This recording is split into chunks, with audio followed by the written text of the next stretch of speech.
Chers collègues, Dear colleagues,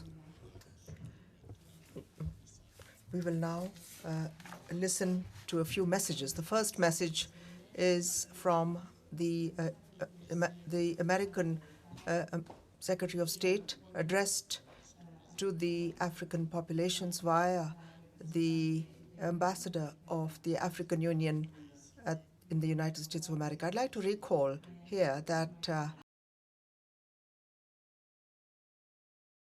with the great powers is being concretized.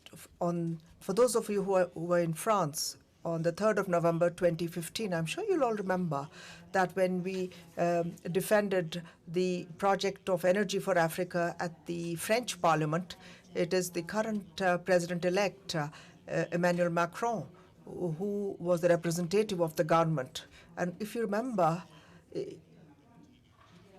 if you remember what he said, we will now make sure that he will implement what he had promised then. Following our mission to the United States, the American Secretary of State has sent a message that you will be listening in a short while. I'd like to invite the ambassador to give us the message.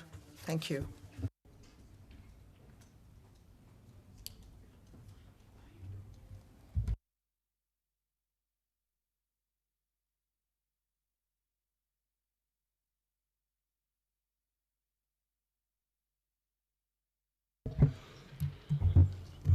Good morning, everyone.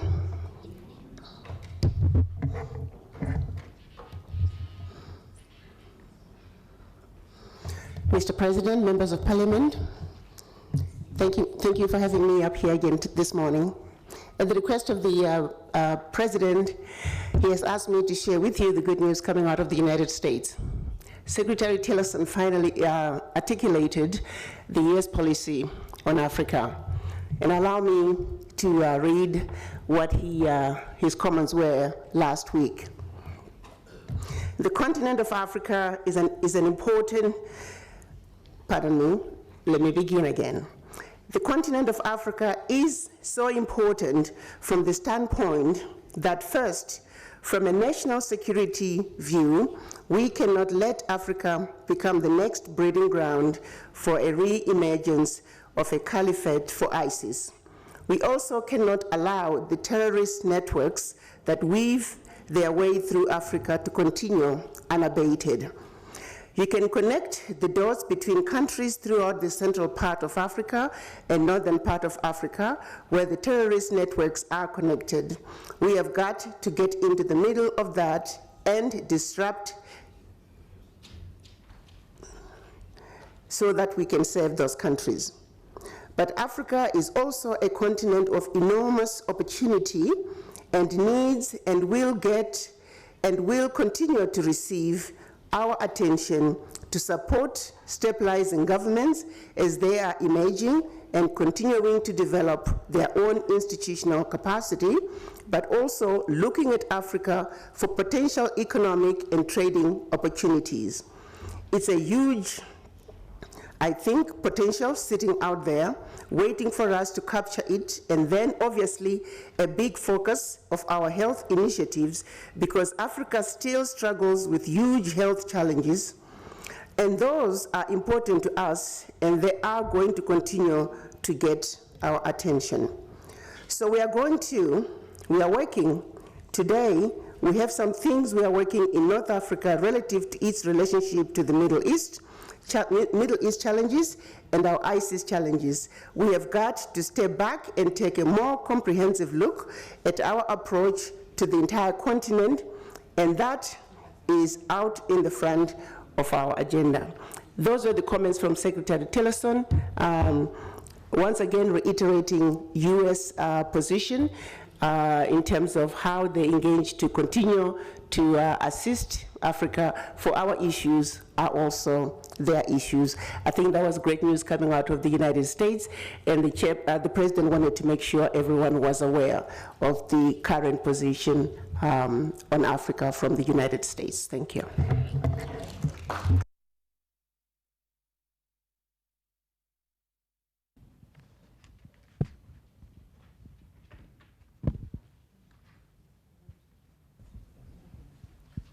Merci. I thank you, Madam Ambassador. Dear colleagues, you've just listened to a message in which we have seen a development in the relations between the US and Africa. You know that the Secretary of State is the boss of the American diplomacy, and that is where all the African issues are dealt with. So I'm very happy with this message. Madam Ambassador, we will send an official response to the Secretary of State, to your person, to say that Africans have taken good note of these comments and this statement. So we'd like to thank you once again for being the bridge between the American government and us. I'd like to now invite Minister Hugues Alexandre Chambrier, former member of the Pan-African Parliament, to bid farewell to the PAP. Mr. Minister, you have the floor.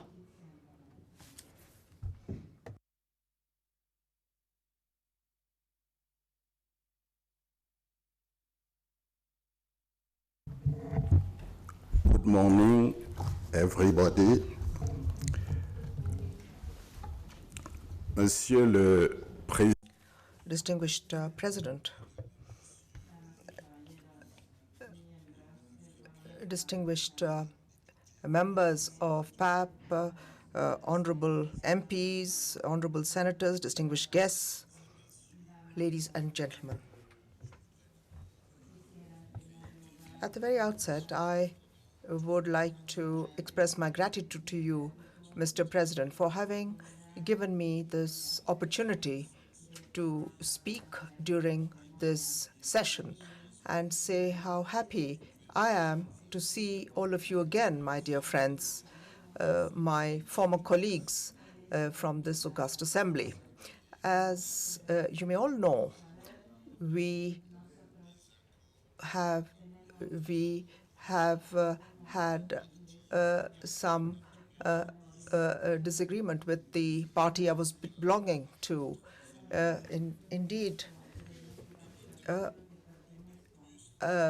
we asked for more internal democracy within the party, which is supposed to represent different opinions and the freedom of speech.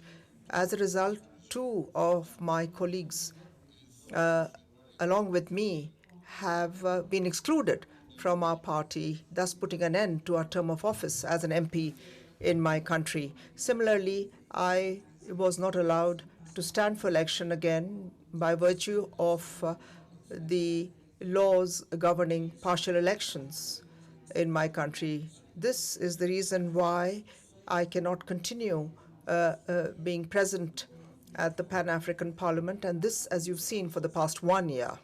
Unfortunately, our past apprehensions have been proved right following the very controversial results of the presidential elections of 27th August 2016. And to this day, Gabon is facing a threefold crisis: political, economic, and social. And this is an unprecedented crisis.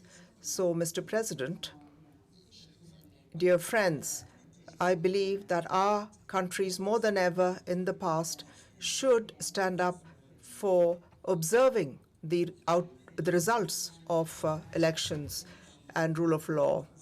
We should not neglect transparency and democracy at the risk of challenging democracy in our countries. In this regard, the role of PAP in election observation should be revisited to take into account the period when the votes are counted, the centralization of results, and the proclamation of results. Indeed, institutions should not be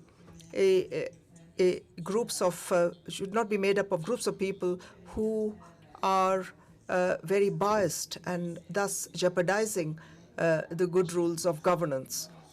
During my stay in the Pan-African Parliament, I did enjoy and appreciate the interaction that we've always had in this august assembly and the continuation of my struggle for democracy. And finally, my dear friends, Africa should speak with one voice, should be more united, more robust. My dear friends and brothers, I have come out of this more strengthened and reinforced to stand up for future struggles.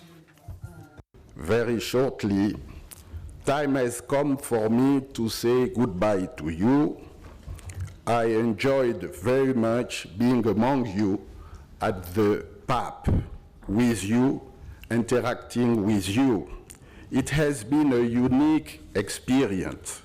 I want to thank all of you for your friendship, and a special mention to the president of our institution for his strong leadership, simplicity, humility, and his effort to move our institution ahead. It is important that we avoid artificial division among members of parliament and staff. And as Achille Bembe was saying, exit from the post-colonial syndrome.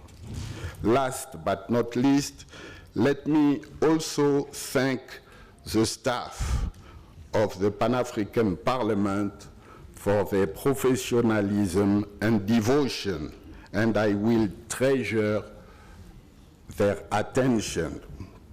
Thank you very much. God bless you, God bless the Pope, and God bless and unite Africa, one voice. Thank you very much.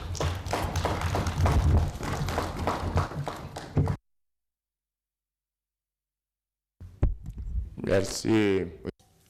Thank you, Mr. Minister. You will always be part of us. A Pan-African member of parliament never leaves us. You will be our advocate wherever it is required. And finally, I would like to also acknowledge the presence of Mrs. Rosaline Mish, who is an MP from Sierra Leone, and we'd like to thank her for having accepted our invitation. Thank you, Madam MP. So I'd like to now invite the clerk to introduce the items on our agenda. So, Mr. Clerk, you have the floor. Thank you, honorable members. The next item on the agenda is presentation of the report on the participation of the Pan-African Parliament in the 22nd Conference of the Parties, COP22. Merci beaucoup. Thank you very much. I'd like to invite Honorable Jacqueline Amongang, the chairperson of the Committee on Rural Economy, Agriculture, Natural Resources and Environment, to give us her presentation. Honorable, you have the floor.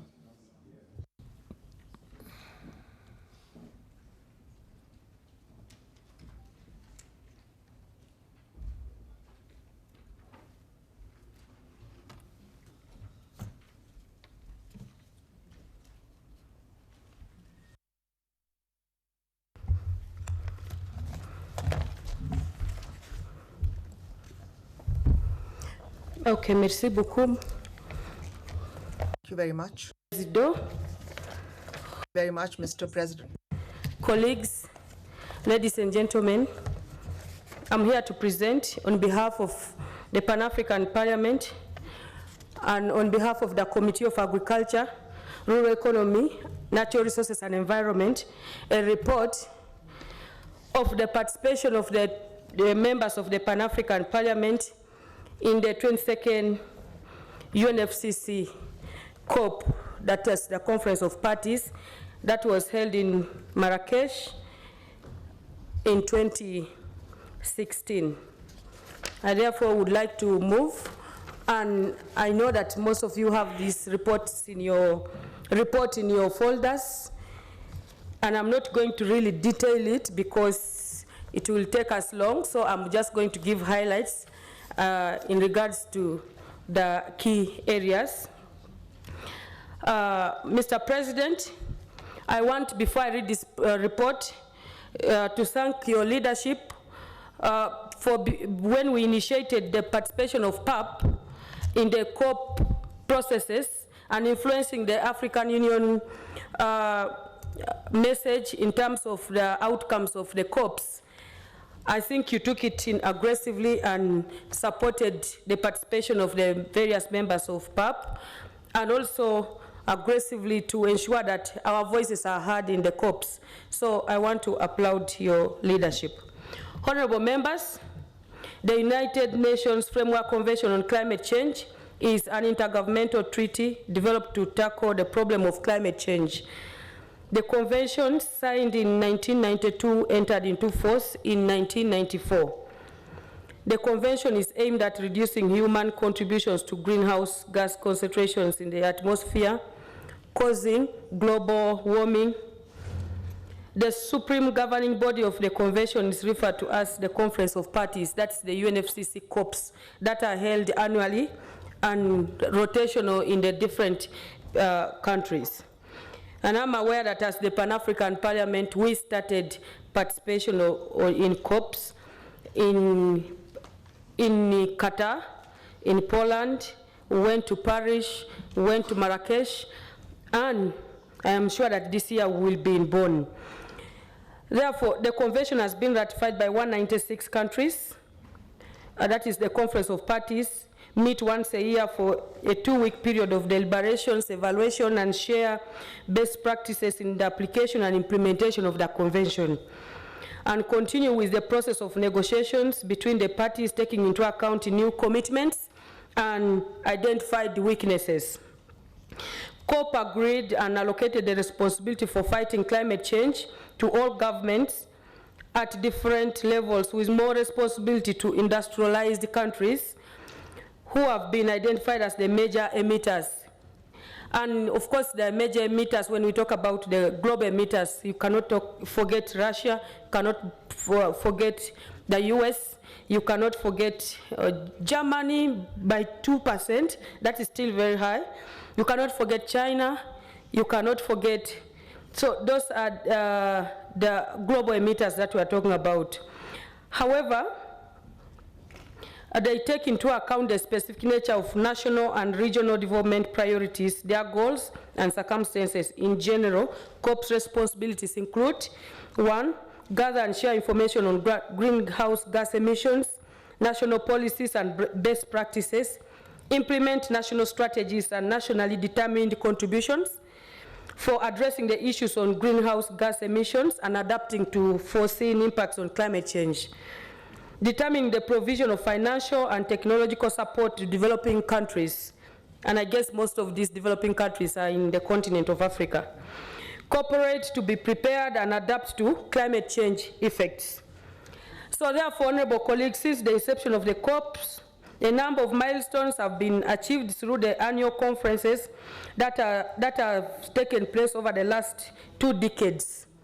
However, the most important milestone was the Green Agreement reached in COP21 held in Paris, France, where each state affirmed that they will try to look at their NDCs and see how to work towards the reduction of the nationally determined contributions. And I'm sure that as members of the PAP and sitting members of the National Assemblies, we need to look at our member states and see if they are working in conformity to the signed agreement. COP22 and the Paris Agreement was envisaged as the conference to press for action on the implementation of the Paris. COP also served as the first meeting of the Governing Council of the Paris Agreement, known as the CMA. However, to the fast-track ratification of the Paris Agreement, the meeting and the work of the CMA is urged to be premature, as it was expected to start by 2018. The other argument is that member countries who are yet to ratify, and as we speak today, our challenge as members of this House and members of the member states' assemblies. There are 29 countries that have not yet ratified, although they signed and conformed to the agreement in Paris. So it's our challenge as members of parliament to ensure that our member countries act. The Paris Agreement is a document that sets out the goals and frameworks for international climate action. Outlining the details is said to be a long process that would take some time. Hence, the countries that participated in COP22 made a decision that setting out the details of the Paris Agreement should be completed by 2018. And that process should be reviewed during COP23 in 2017. That is the one that is going to be held in Bonn. So we would like to see by October this year, as we head to Bonn, how the different countries that have not yet ratified, especially in our continent, have played their role. COP22 endeavored to define and iron out a few hanging issues in the Paris Agreement in preparation for its full implementation, starting in 2018, the deadline. The Paris Agreement, as at the time of COP22, was adopted by 195 countries and ratified by 110 countries. The agreement came into force on 4th November 2016 after a number of European member states deposited the instruments of ratification. Of course, as the committee, I know that there are some challenges in regards to other countries' ratification of this agreement, but the strengths outweigh the weaknesses. So I think that we all need to do that. The key outcomes of COP22. The key outcomes of COP22 include mitigation and adaptation finance, that's Adaptation Fund and Green Climate Fund, transparency, global stock take implementation, compliance and market and non-market mechanisms, orphan issues, that is 2018 facilitative dialogue and loss and damage, the loss and damage issue. Various stakeholders with a mandate on these issues deliberated on the way forward and implementation of the Paris Agreement. In the Marrakesh Action Proclamation, the heads of state, government, and delegations gathered at COP22 resolved to forge ahead with the implementation of the Paris Agreement to tackle the problems of climate change. Participation in COP22. The Pan-African Parliament has a critical role to play in the global efforts towards mitigation of effects of climate change, as stated under Strategic Objective 5 of the PAP Strategic Plan 2014-2017. Specifically, Outcome 5.3 of the PAP Strategic Plan states that the PAP should play a vital role in ensuring that Africa's abundant natural and human resources are enhanced and utilized for sustainable development, environmental stewardship. This specifically requires the Parliament to advocate for initiatives that would ensure, one, the uptake of technologies that minimize high carbon pollutions, two, create awareness on the green economy, support ecological innovative practices, policies, and programs, institute environmental regulations and enforcement, and support efficient and effective natural resource management. Output 5.3 of the PAP strategic plan further states that the need for monitoring of implementation of continental policies and programs related to the environment and climate change, natural resources and environment management sustainability by the Pan-African Parliament was therefore, the Pan-African Parliament was therefore invited to participate in the COP22 session of the Conference of Parties to the United Nations Framework on Climate Change. The COP definitely is an annual event. I had already talked about it. The methodology adopted during the COP22 comprised plenary, side events, interest group consultative meetings, that is the Africa group negotiators, meetings organized by different actors, the United Nations, a joint steering committee comprising the Pan-African Parliament, the African Union, the African Development Bank, the United Nations Economic Commission for Africa, and the New Partnership for African Development, NEPAD, was constituted at COP22 to serve as a coordinating body tasked with operational management, logistics, publicity, and joint communication relating to the AU and its organs. The Joint Steering Committee, chaired by the African Union Commission, met once to provide technical, administrative, and operational guidance on coordination of the African Union institutions in COP22. Representatives from the various institutions clustered and assigned roles and responsibilities.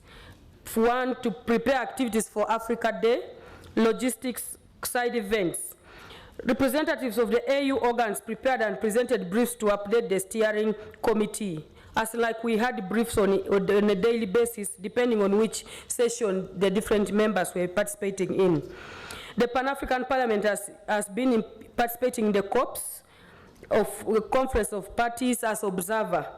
Together with other stakeholders, the Pan-African Parliament have contributed to discussions and lead parliamentary contributions and input into the Paris Agreement during the 2015 COP in Paris. Therefore, the PAP staff program of side events to inform and facilitate the participation of PAP presidents and members. The PAP delegation participated in a number of activities and took lead roles in the different events within the COPs. The Africa Day was overwhelmingly overtaken by the participation of PAP, and PAP took a lead role in engaging the different stakeholders. In the IPU, the parliamentarians meeting with Pan-African climate justice, of which soon, actually tomorrow, we'll be working on the MOU in terms of having a parliamentary climate legislative agenda, and the different notable side events at the COP. The Africa Day, in collaboration with the Kingdom of Morocco, the African Union Group hosted a number of discussions on climate-related themes in the African Pavilion. This is where the AU Secretariat operated from, and the PAP was part of the Secretariat. The African Union Group organized the Africa Day, whose theme was moving from commitment to action with nationally determined contributions in Africa. The Africa Day program was we had different key notable people who made commendable recommendations and presentations. Among them included the High Excellency Rhoda Tumusime, the chairperson of the director of the Commissioner for Rural Economy and Agriculture, the African Union Commission. The high-level panel discussion on the Africa Renewable Energy Initiative, chair of the African Group Negotiators on Climate Change, gave an update on the African COP positions. The following remarks and interactive sessions were also made during the engagement between PAP and the different stakeholders. Honorable Dr. Abdallah Hamok, Executive Secretary, United Nations Commission for Africa, Dr. Ibrahim Mayaki, the NEPAD Chief Executive, Roger Nkodo Dang, His Excellency, the President of the Pan-African Parliament, Marcel, President of ECOWAS Commission, Mr. Augustine, Chair of Political and Technical Affairs of the Pan-African Climate Justice Alliance. The African Heads of State Summit hosted by the King of Morocco took place at the Royal Palace. The Ministerial Dialogue on NDCs in Africa, policy implications and future prospects was held after lunch. Well, that was the PAP high-level dialogue on the role of African parliamentarians on the advocacy for the ratification and implementation of the Paris Agreement. That was moderated by His Excellency Honorable Roger Nkodo Dang, President of the Pan-African Parliament, was highly oversubscribed to. Of course, PAP played a key role in the side events, and this includes the high-level dialogue on the role of African parliamentarians on the advocacy for the ratification and implementation of the Paris Agreement, which attracted a big crowd, including members of parliament from national parliaments and other member states who traveled with their delegations. In COP22, the PAP president and vice presidents met with the various stakeholders in addition to participation in the events. And the Africa Day led to a high-level discussion on the role of parliamentarians in climate-related issues. The high-level dialogue on the role of African parliamentarians on their advocacy for the ratification and implementation of the Paris Agreement focused on the following: 1, advocacy and lobbying for the ratification of the Paris Agreement, advocacy and lobbying for the implementation of the Paris Agreement, climate legislation, budget approvals for climate activities. Africa Renewable Energy was one of the presentation that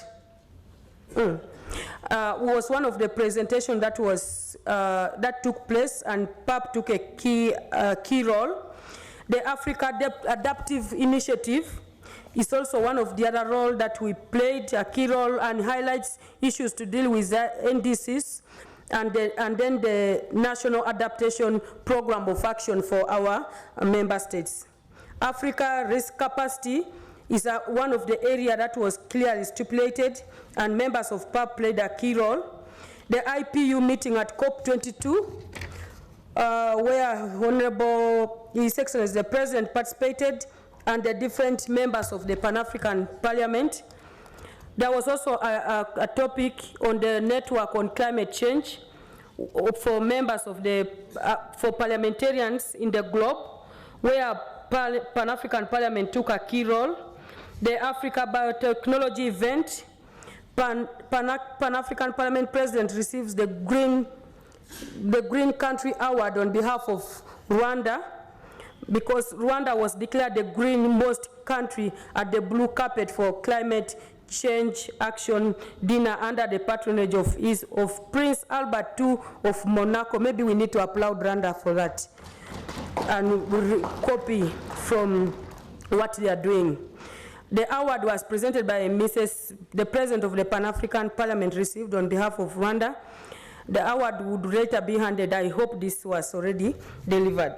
Financing for the Paris Agreement on climate change.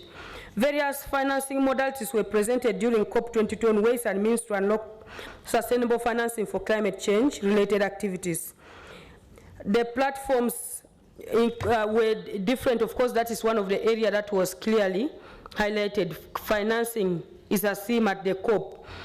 The PAP visibility is maybe some area that I'm going to look at keenly. PAP had different press releases at the COP. The events of the COP, particularly those that the PAP members participated in, were covered and shared through the PAP website and different communication media. The PAP visibility was enhanced through the organization of the high-level dialogue on the role of parliamentarians in advocacy for the ratification and implementation of the Paris Agreement, and participation in other discussions as well as media. And maybe you need to applaud the team that went there, because other members of parliament from different continents were interested in engaging with PAP. Perhaps we need to applaud us who attended. The media interview with the President was arranged. Of course, the President was very busy at the COP. Composition of the PAP delegation, although this is an activity of the Agriculture Committee, but it affects all the issues of climate change cross-cut. So we went to COP with the different members from the different caucuses and also committees. Logistics, the PAP delegation was accommodated. Yes, that is okay. Of course, there are challenges when you go for such meetings. One is that COP is a huge event with so many activities taking place. The challenges encountered relates to the following one: administrative and logistics. Those are always bound to happen. Late preparation. I hope that from the previous year's participation of COP, we will make it better this year. Technical. Given the wide range of important meetings and side events, the PAP did not establish a proper strategy to enable the members to adequately cover and participate in certain meetings. Late communication of PAP delegation to the host country, resulting to delays in accreditation and visa issuance. And I know that most members could not travel to Morocco because they were not cleared. Time allocated for PAP events was too limited. Members of the PAP from DR, of course, one of our colleagues here fell sick. That one is, yeah, but I hope he's better now. So, recommendations from this COP22 participation. For the PAP to draw optimal benefits from participating in a number of meetings and side events that take place at the COP, it's imperative to take into account, among others, the following recommendations.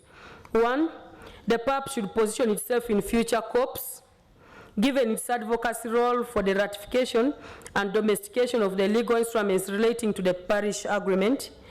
Two, PAP should consider increasing the number of members attending future COPs for maximum coverage of these different thematic areas, so that we are moving at the same level while at the COP.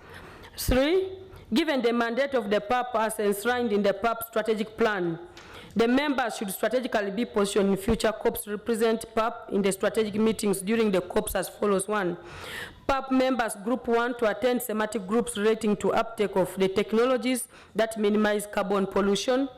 2, PAP members to attend thematic group programs relating to ecological innovative policies, practices, and programs. 3, PAP members to focus on thematic programs relating to environmental regulations and enforcement. Group 4 to focus on thematic groups relating to awareness creation on green economy and climate change financing.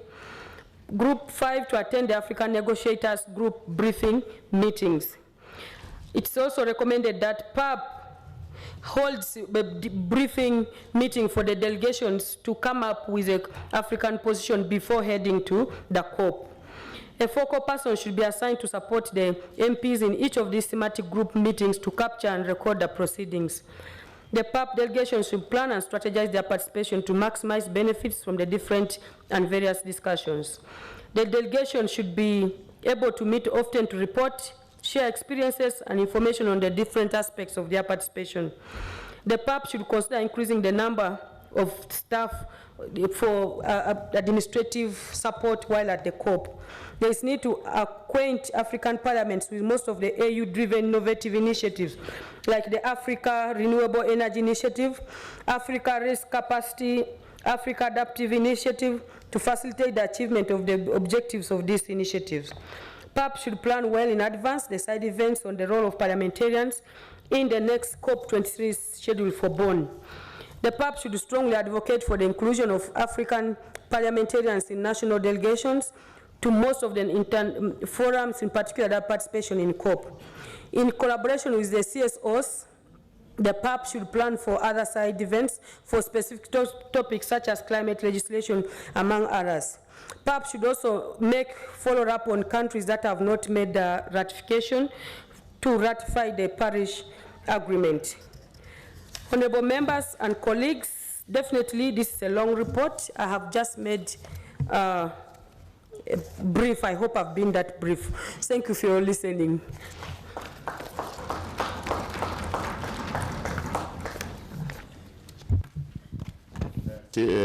Madame la Présidente, je crois que... Thank you, Honorable Chairperson. We will keep you at the rostrum. Let me now recognize the clerk to tell us what is the second item on our agenda. Let me, by the same token, thank the chairperson for this report, extremely detailed, which shows that at the Pan-African Parliament, we work seriously and we didn't go on holiday when we were in Morocco. So the Parliament has been chosen because there were regional parliaments as well as national ones. And the Pan-African Parliament was chosen to ensure that the Paris Agreement is duly ratified. So we will continue to work with national parliaments in that regard. Now, I don't know which parliament has already ratified, because we're going to prepare a report during which we're going to present the next summit scheduled for Bonn in Germany. The agreement is already ongoing, and therefore we hope that we will have the required time, because for those who are in Marrakesh, I think they should continue to support the work of the chairperson by giving additional inputs, because we know that having listened to her summary, this is a chronological and analytical report on what happened in Marrakesh. Honorable Clerk, you have the floor, sir. Item on the agenda is presentation of the report of the brainstorming session on the Sustainable Development Goals, role of parliaments. Merci beaucoup. Thank you very much. Presentation of the report of the brainstorming session on the Sustainable Development Goals, role of parliamentarians. Let me recognize Honorable Jacqueline to make her presentation.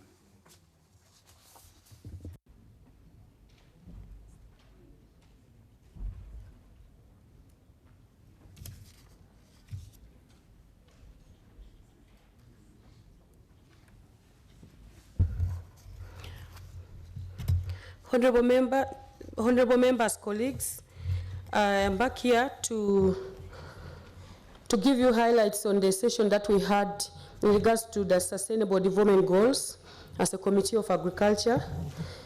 And this time, this one is going to be very brief.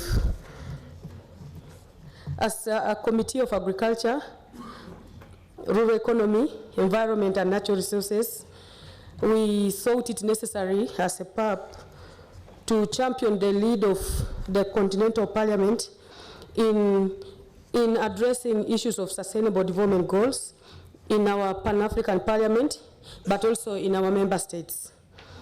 We therefore convened a meeting that was attended by the different members of the different committees, and we also had a mapping of the different resource persons from UNEP and from the different other institutions to give members a brief on the SDGs, where we are as a continent in different member states and where we need to get in order to have a follow-up and monitoring of the implementation of the SDGs in our member states. That briefly gives you about the introduction.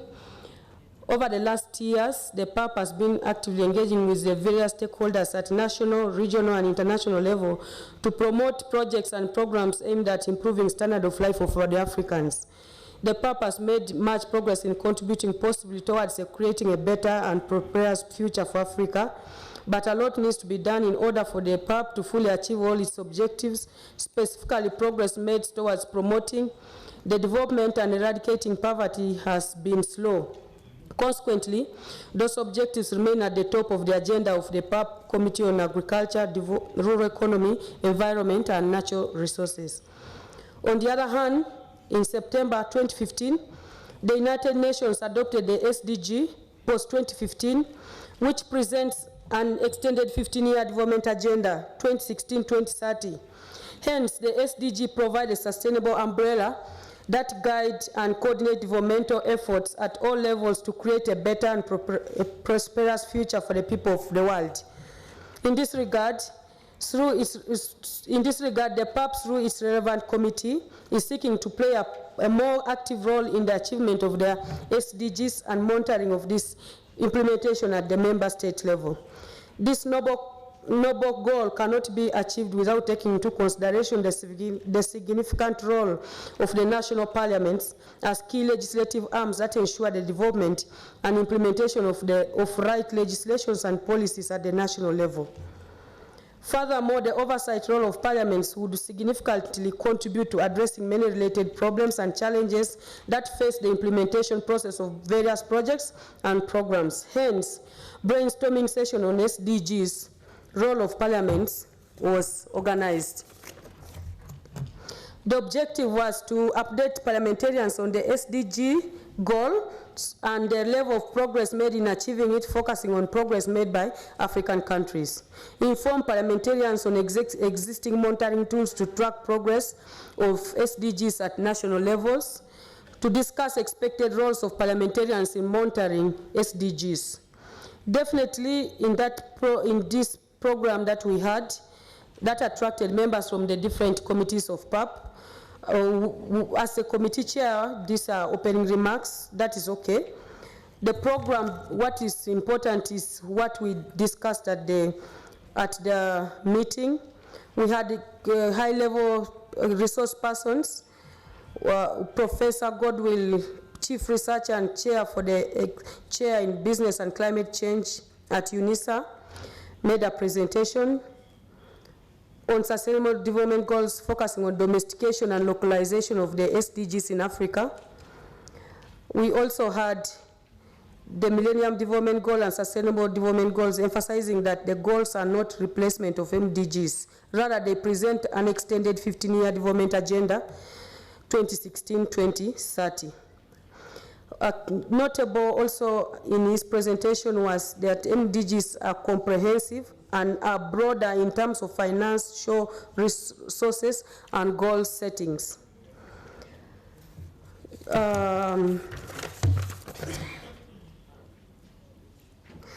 The key crucial steps for each country regarding the localization and domestication of the SDGs were also highlighted, including readiness pillars, high-level commitment and championing policy and legislation, finance, institutional setup, capacity development, research, development and innovation, rights programs and projects, networking and partnerships, education, communication, and awareness.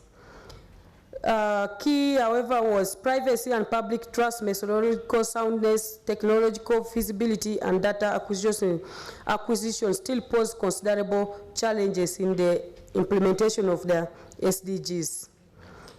In this regard, the presenter also touches global classification of FDG indicators, explaining that indicators presented were agreed on as of 21st December 2016, and that the SDG indicators come in 3 tiers. We also had a presentation on the establishment of the parliamentary framework to monitor the SDG, which I believe that after the presentation, I'm going to read a resolution, and I beg your indulgence to support it so that we can champion this as the parliament. This presentation was led by Lynn, head of international relations here at the PAP, and based on the 17 goals adopted by the UN and heads of states and governments, Ms. Lynn proposed in the case of the PAP that the committees can play a role in monitoring the SDGs as per their relevant mandate in their respective committees. We brainstormed and broke these goals according to the relevance of the committee here at PAP. Goal number one, goal 2, goal 6, goal 11, goal 12, goal 13, goal 14, goal 15 would be the role of rural economy, agriculture, environment, and natural resources. Goal 10, 16, and 17, international relations and conflict resolution. Goal 7 and 9, transport, industry, communications, energy, science, and technology. Goal 8, Committee of Finance and Monetary. Goal 3, Committee of Health, Labor, and Social Affairs. Goal 4, Committee of Education, Culture, Tourism, and Resources. Goal 5, Committee on Gender, Family, Youth, People with Disability. Definitely not forgetting the other caucuses.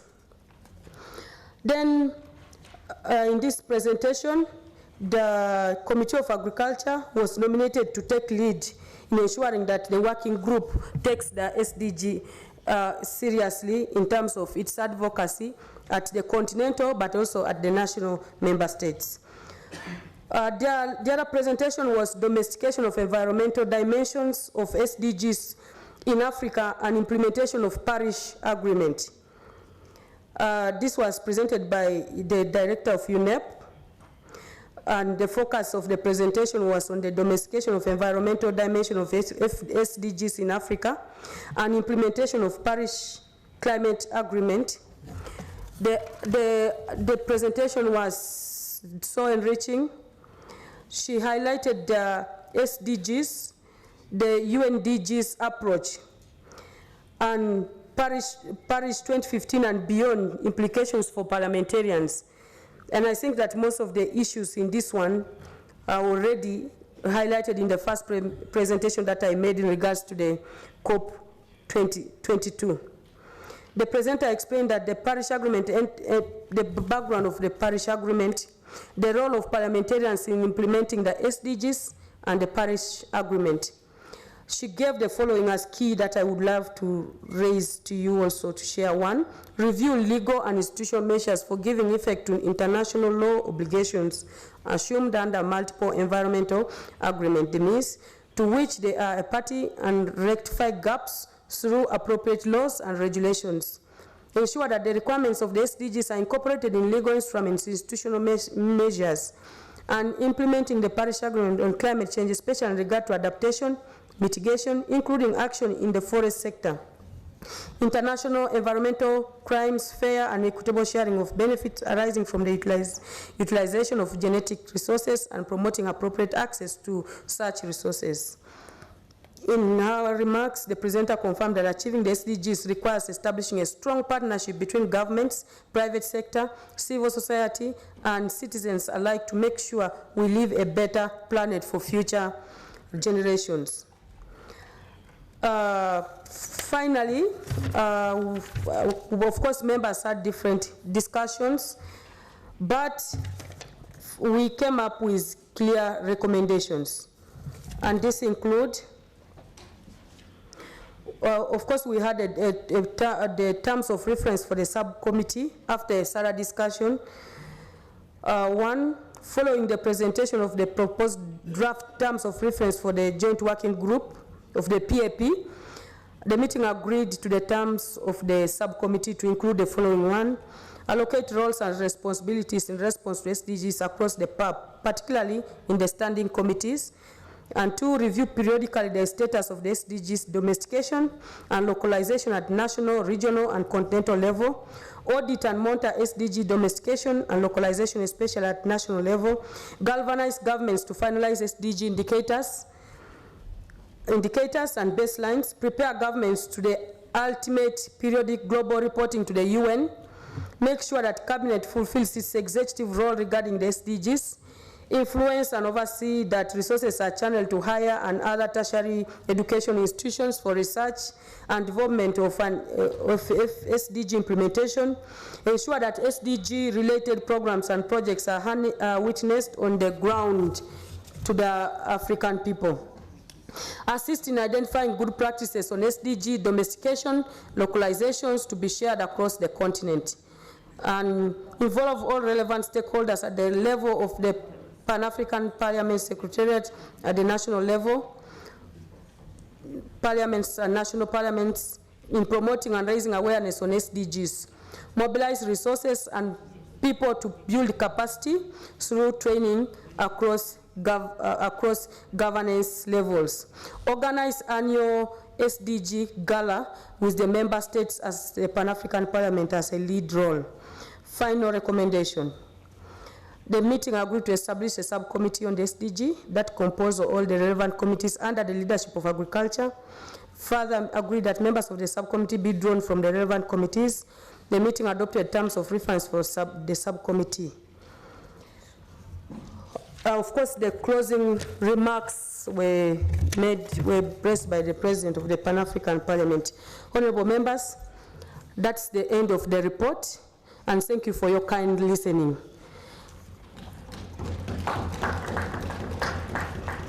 I would therefore, Mr. President, through you, I would like to move a resolution before in terms of having establishment of the subcommittee on the Sustainable Development Goals as the PAP. The Pan-African Parliament, considering Article 17 of the Constitutive Act of the African Union on the establishment of the Pan-African Parliament, considering that Article 3 of the Protocol to the Treaty establishing the African Economic Community relating to the Pan-African Parliament, and Rule 3A of the Rules of Procedure of the Pan-African Parliament, taking note of the report of the PAP's Committee on Rural Economy, Agriculture, Natural Resources and Environment on the brainstorming session on the monitoring of the Sustainable Development Goals, Roles of Parliaments, held in Midrand, South Africa, 9th March 2017, recognizing the commitment of the African Union member states to achieving the goals outlined in the Sustainable Development Goals, acknowledging the vital role of the Pan-African Parliament and the national parliaments in monitoring and tracking progress made to achieving the Sustainable Development Goals, in particular roles related to developing appropriate laws and policies, and the oversight role of the executive to make sure that all necessary plans and measures are taken to achieve the SDGs at the continental, regional, and national levels. In accordance with Rule 5D of the Rules of Procedure of the Pan-African Parliament, which empowers the PAP to inter alia organize, debate, discuss, express an opinion, make recommendations, and take resolutions on the objectives and on any matters relating to the African Union and its organs, regional economic communities, member states, and their organs and institutions, in accordance with Rule 24 on modalities of operations of committees, Rule 1 and 2 of the Rules of Procedure of the Pan-African Parliament, which empower the committees, among others, to establish one or more permanent committees from among its members. Now hereby resolve: 1, establish the subcommittee on the SDG goals, adopt the procedure of the committee on the SDGs shall be the same as for the committee. Subcommittee on the SDG shall invite members from other relevant permanent committees of the Pan-African Parliament to join the subcommittee. Subcommittee shall set up its appropriate structures and working methodologies in accordance with the PAP's rules of procedure. PAP organizes together in partnership with the subcommittee the SDG Sports Gala in order to strengthen understanding and monitoring of SDGs in coordinating together with the member states as PAP taking a lead role. Honorable members, Mr. President, I beg to move. I thank you. Merci, cher. I thank you, dear colleague. Your resolution will be considered as part of the resolutions of the present session.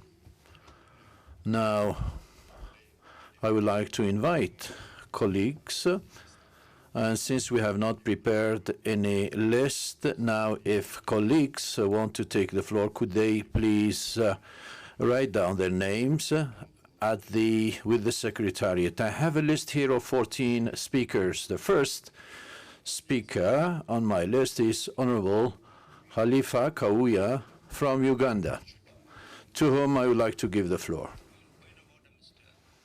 Point of order. Mr. President, thank you very much. On the order paper, we are to discuss the presentation of the report on the brainstorming session. But, Mr. President, the report that we have is a draft report. So I don't know whether it's in order for the House to debate a draft report. At the same time, I would also seek your guidance. I think a report submitted for discussion in this House should at least indicate who is presenting it, because it doesn't say on the face of the report whether it's from the Committee of Agriculture. But I think it should indicate the committee, and it should indicate, have a signature of the chair of the committee. But this one we have is just a draft report. Thank you. Chers collègues, sir. Dear colleague, this report is signed by the Committee on Agriculture. I do apologize. We face very often this problem. I do not know whether it is the translation. I receive a lot of documents with the title draft, while it has already been adopted, I think. It's just a mistake for which I would like to apologize, because what has been presented was adopted by the committee. Could I ask for your indulgence so that you could consider this as being a report, not a draft? Thank you very much. So I would like to give the floor to the first speaker on my list, Honorable Anifa Kauya from Uganda. Thank you so much, Mr. President. Mr. President, I take cognizance of the detailed report as presented by the chairperson of the Committee on Rural Economy, Agriculture, Natural Resources, and the Environment, its conclusions and recommendations. And on the same note, I do support the resolution as she has presented it. Mr. President, honorable colleagues, the report on sustainable development goals and the role that parliaments can play highlights critical drivers of economic development which impact positively on the implementation of sustainable goals. And it's from this basis that I'm going to restrict myself on this report. And on development goal number 5, which is the one that in the report is on page 7 as one of the roles that Parliament can play, and that is through Committee of Gender, Family, Youth, and People with Disability. Mr. President, is not in dispute that women are key drivers in the realization of sustainable developments, and it is therefore prudent that Parliament can play a very, very big role to harness the empowerment of women, and more so to harness and accelerate the gender and equity in line with Goal 5. It's also prudent that parliaments can play their role when it comes to technology and innovation to accelerate women's empowerment. And in this line, Mr. President, sir, I wish to say that Uganda acknowledges and appreciates that the achievement of Goal 5 of the SDGs can only be realized through targeted actions with resource allocations to address the gender inequalities across the sectors. And consequently, therefore, our government has institutionalized gender and equity budgeting through the Public Finance Management Act, which is PFMA, in 2015, and the Parliament of Uganda, and I'm happy to applaud my colleagues in Uganda and the members whom I'm with here, the role that we played to ensure that this is the Merci, Honorable. I thank you, Honorable Haifa. Good morning to you all. I would like to give the floor now to Honorable Lucia from Cape Verde. You have the floor, madam. Thank you, Mr. President. The report that is being presented shows that in order for us to implement the Paris Agreement, the countries need to be committed through a set of programmatic tools with the overall vision about the policy for climate and for energy. All of us as MPs at PAP, we need to play our role of oversight of our governments in terms of implementation of international agreements, but equally we should play our advocacy role with the civil society so that these tools are implemented as approved through international conventions. I'd like to indicate that in our country, we have ratified the agreement, and as PAP MPs, we are proud to say that on the 27th last month, we passed the Paris Agreement, was ratified, and I'd like to urge the colleagues to do the same in their countries, because Africa, we suffer. We not just release gases, but we suffer the climate change, so that we can also have access to funding through the ratification and play our role as countries, so as not we comply with Paris provisions, agreement provisions. In terms of the Sustainable Development Goals, the Goal 5 should not just be confined to the gender group. I think it's cross-cutting, because when we talk about gender equality, we're talking about issues. We talk also, it's got to do agriculture with education, health. So these are also areas that have to do with Sustainable Development Goals. So these things should be cross-cutting, and this committee should be strengthened so that gender equality is a reality and that women have access to more opportunities. Thank you very much. Merci beaucoup, Honorable. I thank you, Honorable.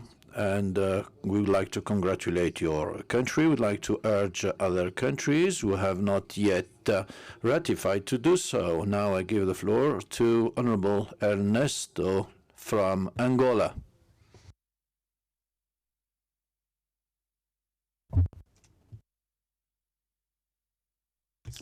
Thank you, Madam President. First of all, I'd like to congratulate the Speaker about these two topics. And secondly, I would like to talk about ODS 5.2 when we talk about the role of MPs.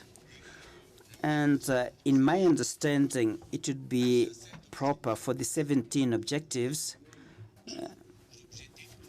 the Sustainable Development Goals,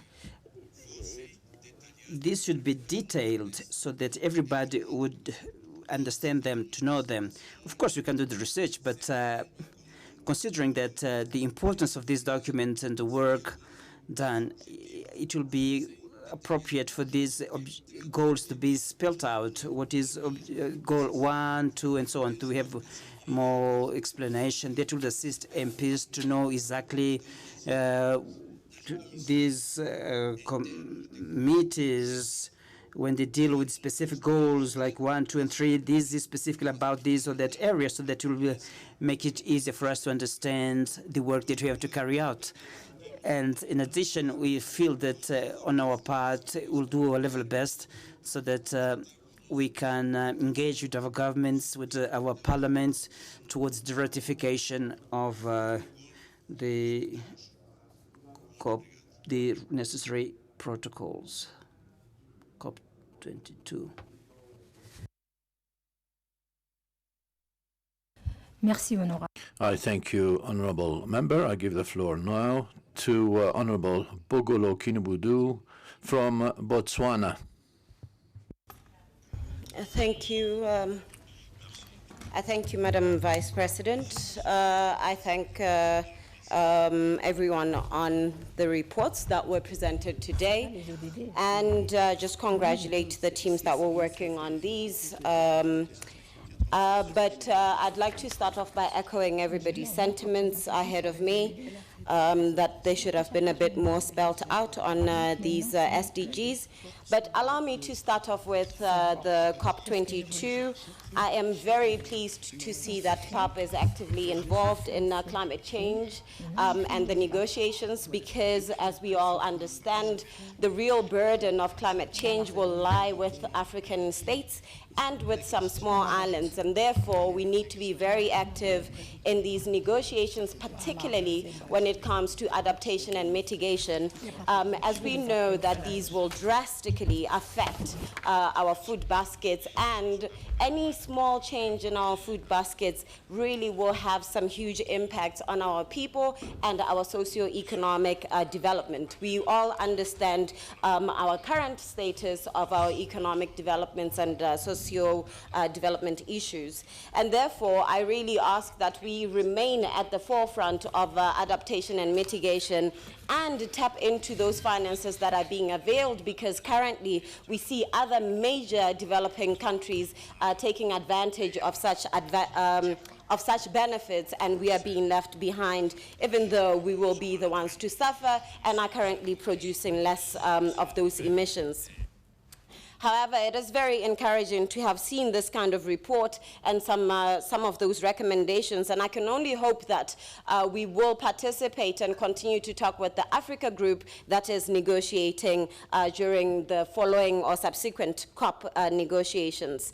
But bringing the issues of SDGs now, I think it's very important that we ask every member state if they have done an assessment of their MDGs goals and targets and how far they've gone, and together as a region, so that we know where we need to focus when it comes to these SDGs. But most importantly, we shouldn't forget our Africa Agenda 2063 and how we can integrate the two to ensure that when we domesticate, we're not only looking at an international plan, but we're also looking at an Africa and continental plan, so that there be a synchronized implementation. So in this report of SDGs, I would have really liked to see how we're planning on working together, or this subcommittee will work together with those that are working on Vision 2063, because we shouldn't alienate what we have been working on as a continent when something international comes to pass.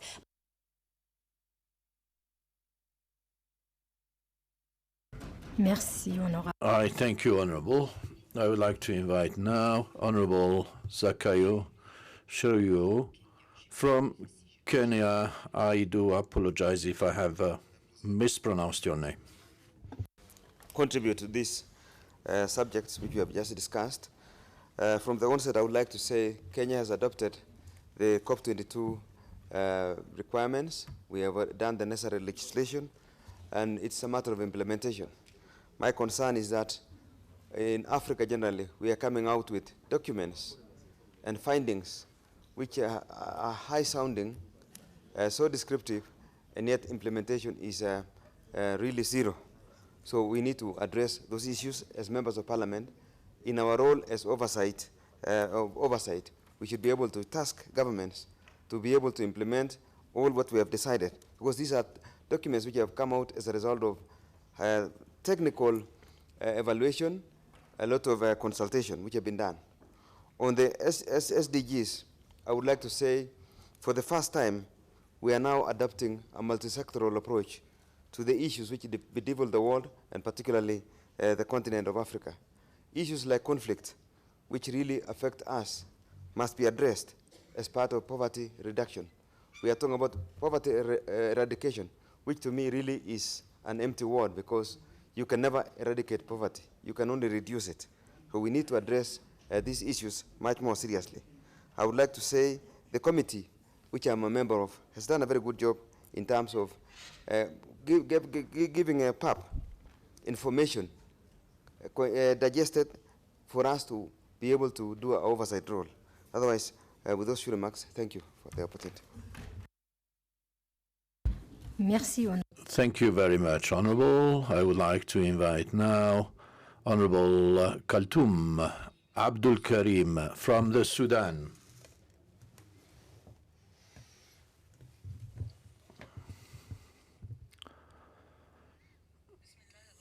Bismillah ar-Rahman ar-Rahim. In the name of Allah, I thank you, Madam Chairperson, for this opportunity. Brothers and sisters from PAP, I would like to extend to you my appreciation and greetings. I will speak about climate change, which was the subject of discussion in Morocco as concerns its damage and harm to humankind. We would like to thank and commend all the sides which were involved in this program. And if, with your permission, I will speak about support. It is necessary to support this program because it will have an impact on mankind, and particularly on Africa. And its effect is quite clear on their living standards. And there have been several years of drought, and also the drying out of lakes and rivers, followed by great storms, and which cannot really be explained. This is why I would like the support to be quite clear and important, because this climate change, we're not responsible for this climate change as Africans, and it is caused by those advanced countries. And in order for us to keep abreast and also achieve the purposes of the SDGs, it is necessary for us to direct our parliamentarians to implement this agreement, this accord, because it is in the benefit of humankind. Thank you very much. Merci, Madame. Thank you, Madam, and give the floor now to Honorable Omar Muntaga from Ghana. Mohammed Mubarak Muntaga, I heard Omar. Madam Chair, let me deviate or differ from the line of argument that has been presented so far from the contributors. For me, in Africa, we can continue to pretend to be doing something and we'll continue to arrive with nothing. Colleagues, we all remember about 17 years ago when the issue of the MDG came up. And one of the main goals was simply to have poverty. 15 years down the line, what do we see? How many of African countries have been able to achieve it? You can never sit and someone set a goal for you and you expect to be able to achieve it because you are not part of setting the goal. Today we are talking about SDG. Look, with the MDGs, there were 8 goals and 17 targets. We couldn't achieve it. Today there are 17 goals and 169 targets. And you are hopeful that you'll be able to achieve it. I think that would be dreaming. Let's wake up to the realities in Africa. What are the realities in Africa? You need to be able to have a very good educational system. You need to be able to have a very good health delivery system. You need to be able to have a good transportation system. You need to be able to have a good housing system. And you need to be able to deal with unemployment. These are things that every one of us sitting here, whether you are in a better country in Africa or a worse country in Africa, you understand clearly and easily. You are talking about climate change. Whilst you and I sit in air-conditioned environment to discuss climate change, our chiefs and landowners back home are selling their lands to Chinese and they are destroying it. They don't even understand what climate change is. And then you and I continue to waste our time thinking that some people sit somewhere and set the goals and then we can achieve it. Madam Chair, let me say, just look at the opening introduction of the SDG. It says that it's a global goals that are universal to call for action to end poverty, protect the planet, and ensure that all people enjoy peace and security. 3 things are underlined there. End poverty. Who are exploiting our resources? Who are exploiting our resources? The very people who set the goal. Who are destroying our environment? The very people who set the goal. Who are arming the rebels and resistance movement in Africa? The same people who set the goal. And you think you'll be able to achieve it? Let's wake up, my brothers and sisters. Let's wake up. Let's do things our own way, the African way. If we can have, I observe, even in the chamber here, almost every one of us is even either 2 phones or 2 lines. Why? Because they are not efficient. China is over 1 billion, almost 2 billion people. They have networks that are able to take care of all of them. In Africa, we are just about 1.2, 1.3 billion. Yet, Ghana has different lines. Togo, which is just a neighbor, has different network. And then Benin, and then Nigeria. Within a space of, you have all of them exploiting us. As I travel from Ghana to South Africa, if I have to keep communicated, I have to buy a new SIM. Meanwhile, there's MTN in South Africa, there's MTN in Ghana, there's Vodafone in Ghana, there's Vodafone in South Africa. These are the real issues that affect us. How free are people able to move and trade among us? If someone enters this room and we all shut up, he will not be able to tell where each of us are coming from until we open our mouth. Can't we see that these are the real issues that we should all be concerned with? I'm sorry, I'm sounding pessimistic, but please, let's do things our own way, and that's the only way we'll be able to achieve real development and progress. I thank you, Madam Chair, for the opportunity. Merci, honorable. I thank you very much, Honorable Muntaka. I think that you have really pointed to the real problems, and your comment is very relevant, and I think that members have understood the message. I give the floor now to Honorable Bekele Baramo from Ethiopia. Thank you, Madam President. I would also like to thank the committee for a very brief report deliberation. Regarding the climate change, as my predecessor said, it's not the outcome of the developing countries, but the industrialized countries' outcome, the challenge that the planet is facing now. So actually we need to learn to each other and to develop our local indigenous experiences to change our problems that we are facing, and to bring the contribution to the African continent. So I think it's better to design a strategy to learn with each other. We have experience. For instance, if we go to Ethiopia, we have climate resilient green economic policy.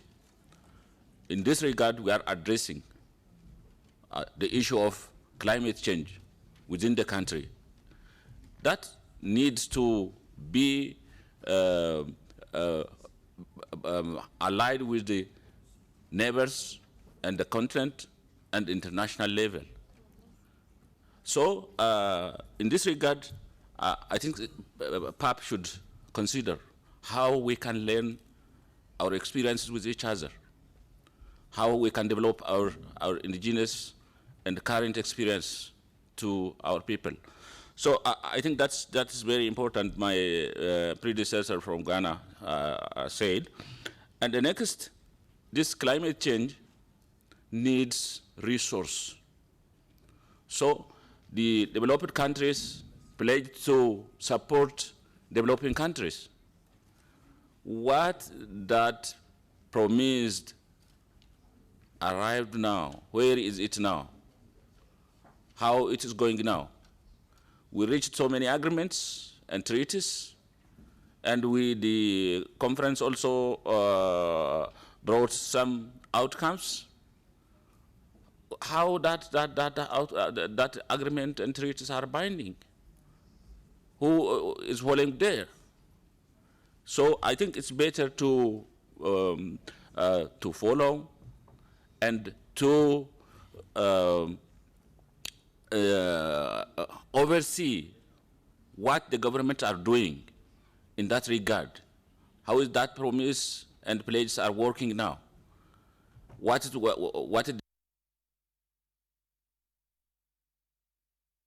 Merci, Honorable. I thank you, Honorable, and give the floor to Honorable Lovit Kinambo from Namibia.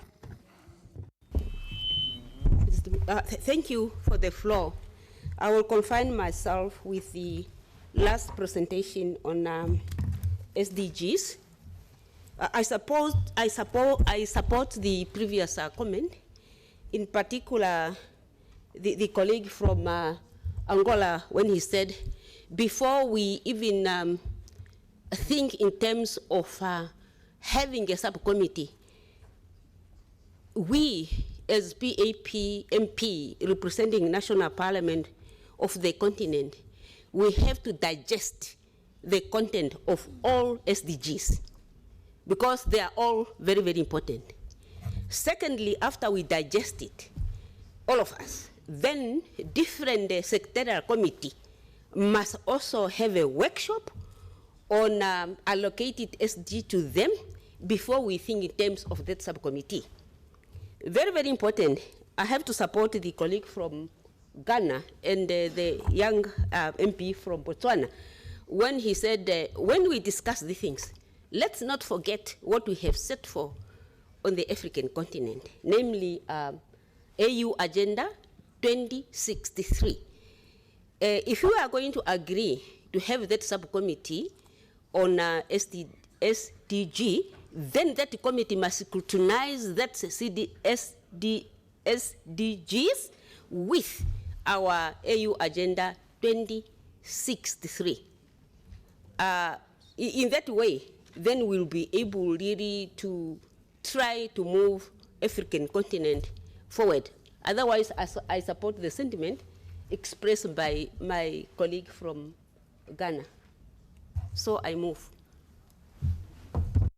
Merci, Honorable. J'invite à prendre la parole l'honorable. I would like to invite Tunis Simira Anchi from Mauritius.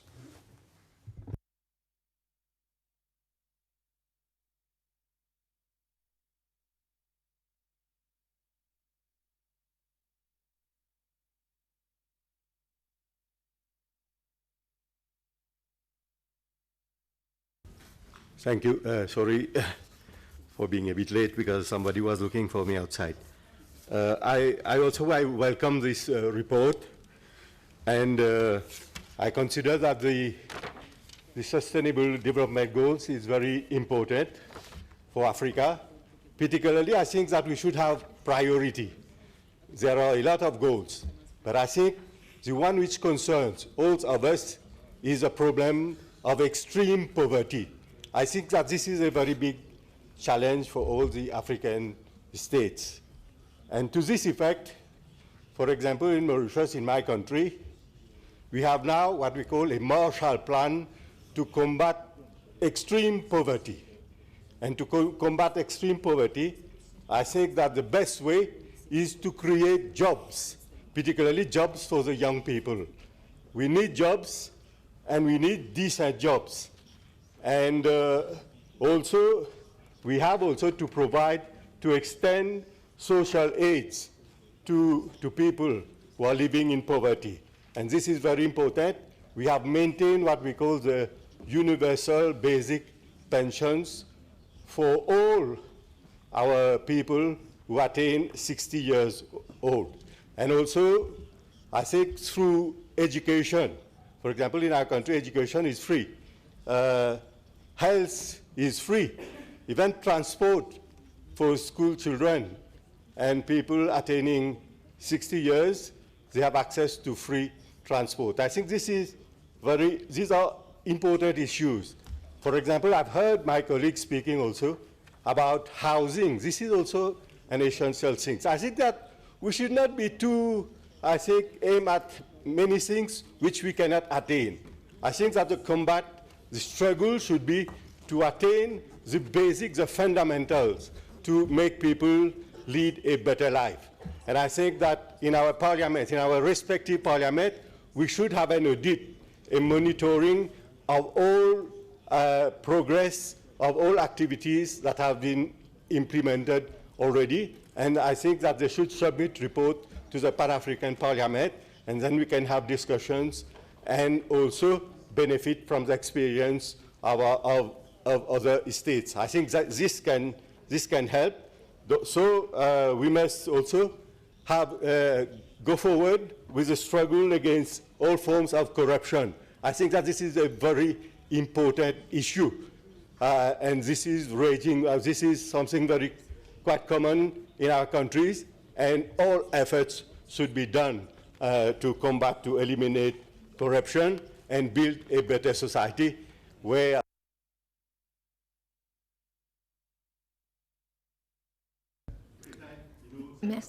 Merci, Honorable.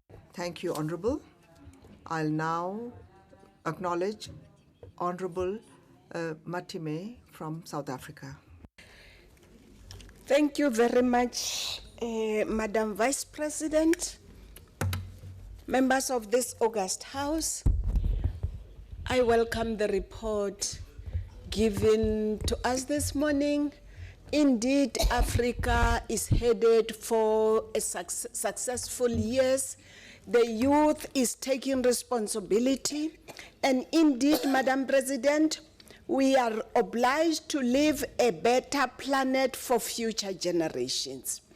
Madam President, I don't always agree with my colleague from Ghana, but this morning, he really has said a mouthful. The rider that I would like to put on the submission he has made, I would suggest that by way of priority, let us start by silencing the guns. And may I, on behalf of this House, request our Bureau to start negotiating with those who are producing these guns, not to send their guns to Africa. They must find a place to send them, but not to Africa, because we cannot develop when the guns are not silenced. Honorable Vice President, as regards COP22, I'm just wondering whether future generations will ever know the Serengeti migration, which happens nowhere else but in Africa. The beauty of that army of animals moving seasonally from one area to another. We have a responsibility to preserve that. Madam President, as regards agriculture, I just would like to say, as far as my country is concerned, the issue of land, the land in Africa, our land, the land of our forefathers, needs to belong to ourselves. And I think until we win that one, we will not own the means of production. We also have some successes, Madam President. In Africa, here in South Africa, a young man has got a planet named after him. He has discovered that one. That is by way of science and technology. We have made that progress. Challenge about preserving the planet for future generations. President, we have an endangered species, the rhino, but as regard education, the goal we have achieved as a country, access we have achieved, we are now aiming at quality. Hence the stampede at our tertiary institution, because at primary level, every child is going to school. Madam President, I thank you. Merci beaucoup, honorable. Thank you very much, Honorable Kimie. I'll now call on Honorable Joseph Midrand from Cameroon. Madam Chair, I want to lend full support to the presentation by our colleague from Ghana. And to proceed, Madam President, in the report of on brainstorming,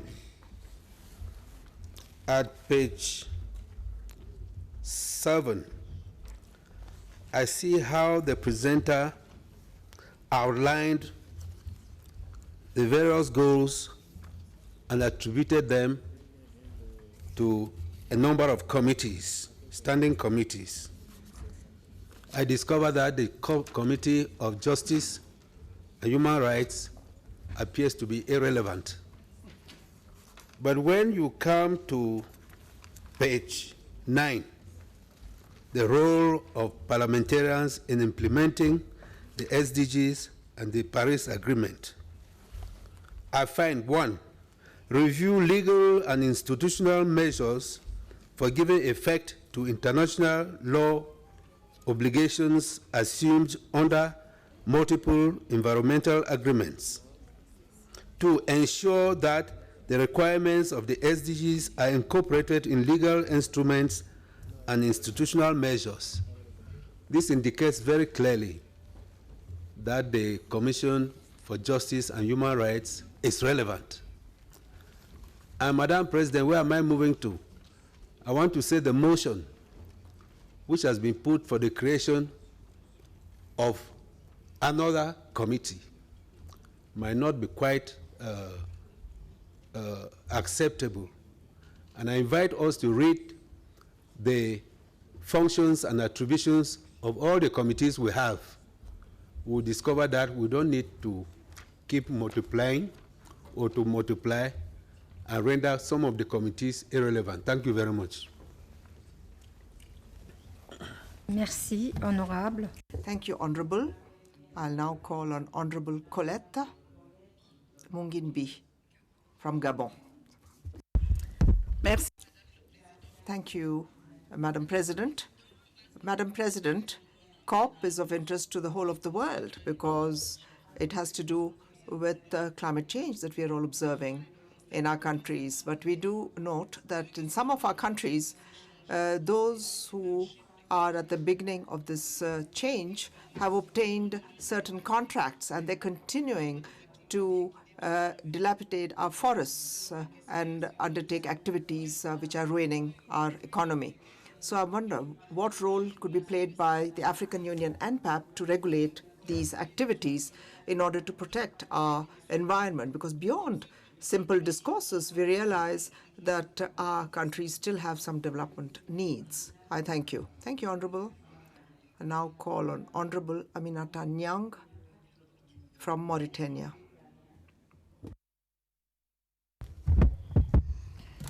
Merci, Madame la Présidente. Thank you, Madam President. I would like to commend the chairperson of the Committee on Rural Economy and Agriculture. And in fact, this report clearly shows us the important role played by this committee in promoting important issues like climate change, agricultural issues, and the fight against food insecurity. So I would like to draw your attention to the need for the Committee on Agriculture to collaborate and coordinate with the Agricultural Committee of the African Union.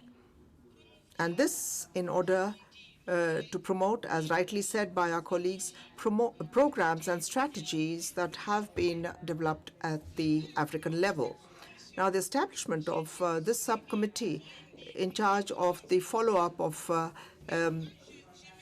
MDGs is very crucial, but I believe that this subcommittee should not be just restricted to the monitoring of the SDGs, because as our colleagues have said, we do have the SDGs, but we also have some programs and strategies that have been put in place at the continental level in Africa. So this subcommittee should also include all these programs. We have the Malabo Declaration with all its implications at the national level. We have the detailed program for the development of agriculture in Africa. We have so many other programs at the continental level that the Committee on Rural Economy, Agriculture and Environment of the Pan-African Parliament should also take on board in its own program. So I'm in full support of the resolution of the President, and I hope that this subcommittee will take charge of the programs that have been put in place at the African level, and then also consider the SDGs. I thank you, Madam Chair. Thank you, Honorable Aminata.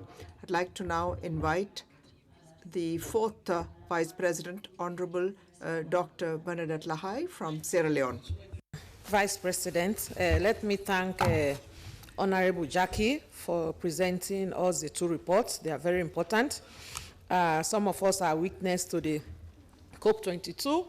Our visibility continues to improve, and our strategic actions continue also to be deepened. Sierra Leone has signed and ratified the Paris Agreement on the 24th of October last year, and Sierra Leone has also now established the Pan-African, the Sierra Leone Parliamentary Action Group on the SDGs. So I think we are on course. With regards to the SDGs and the table before us here, I agree with the Honorable from Cameroon that certain committees in this Parliament have very important role to play on the SDGs.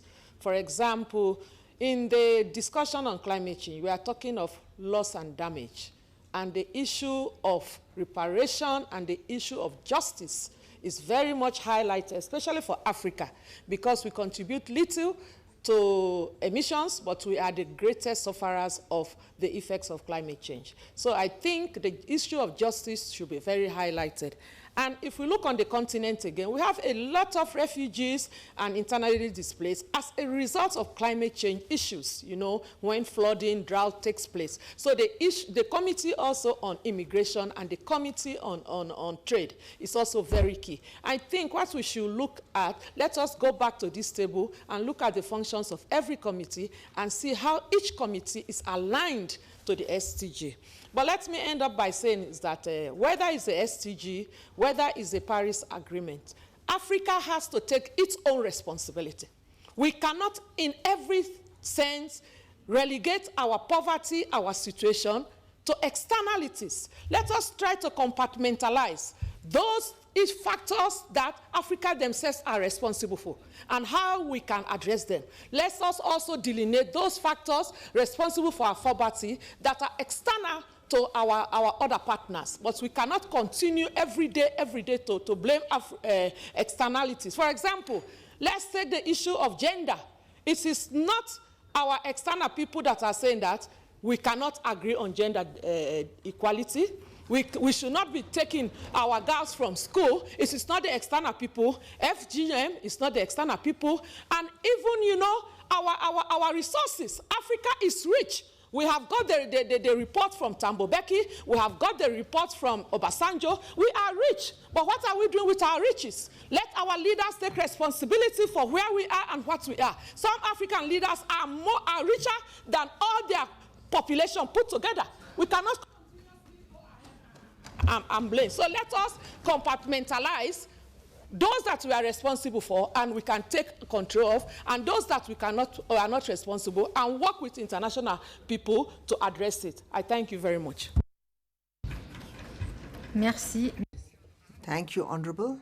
I'll now call on Honorable Jamila Debesh Kisi from Tunisia. Thank you, Madam Chairperson. سيدتي الرئيسة السادة أعضاء البرلمان.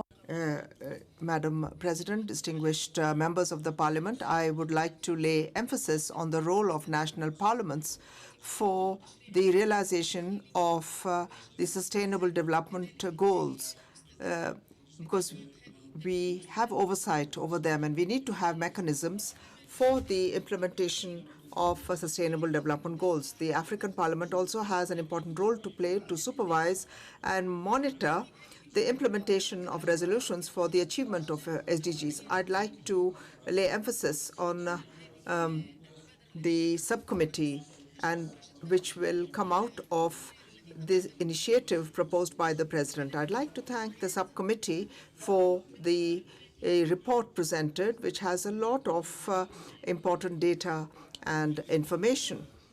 We do have lots of problems on our continent. We need to talk about sustainable development goals with an African mentality and perspective. We must have a clear understanding of the goals we are pursuing. We must ask ourselves what kind of African man we want to have, and what is the situation of this African man today. We are living in poverty, ignorance, disease, and he's threatened in terms of security, wealth, and resources. The Africans are experiencing difficult times, and that is the reason why we need, more than in the past, to implement these Sustainable Development Goals. We need to know a few things about the man. We have our mind and our body. We have to lay emphasis on health, food, education, so that we can have a comprehensive man to implement the so-called SDGs and also to ensure the development of Africa. The Sustainable Development Goals, in fact, I've heard a lot of parliamentarians say that this should not just be limited to agriculture, transport, and so on. These are goals which will contribute to, the self-actualization of the human being. we need to also make sure that we protect our environment and our resources. We are talking of health, education, freedom, security. Now, when we talk about environment,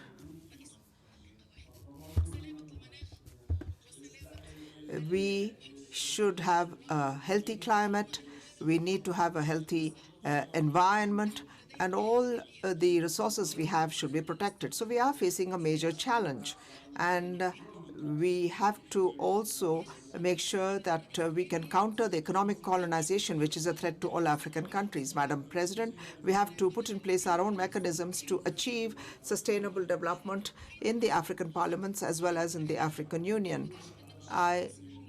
I would like to say one last word about the Tunisian model. We have a separate agency responsible for sustainable development. We are in the process of establishing a parliamentary alliance for sustainable development. We're also doing awareness raising of all the parliamentarians so that the law enacted is in compliance with the SDGs, particularly goal number 17.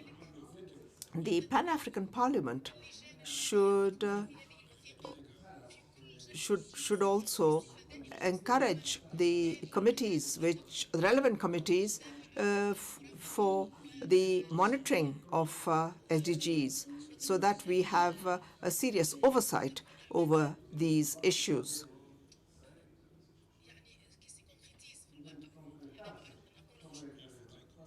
We should do our best to make sure that all our goals are achieved.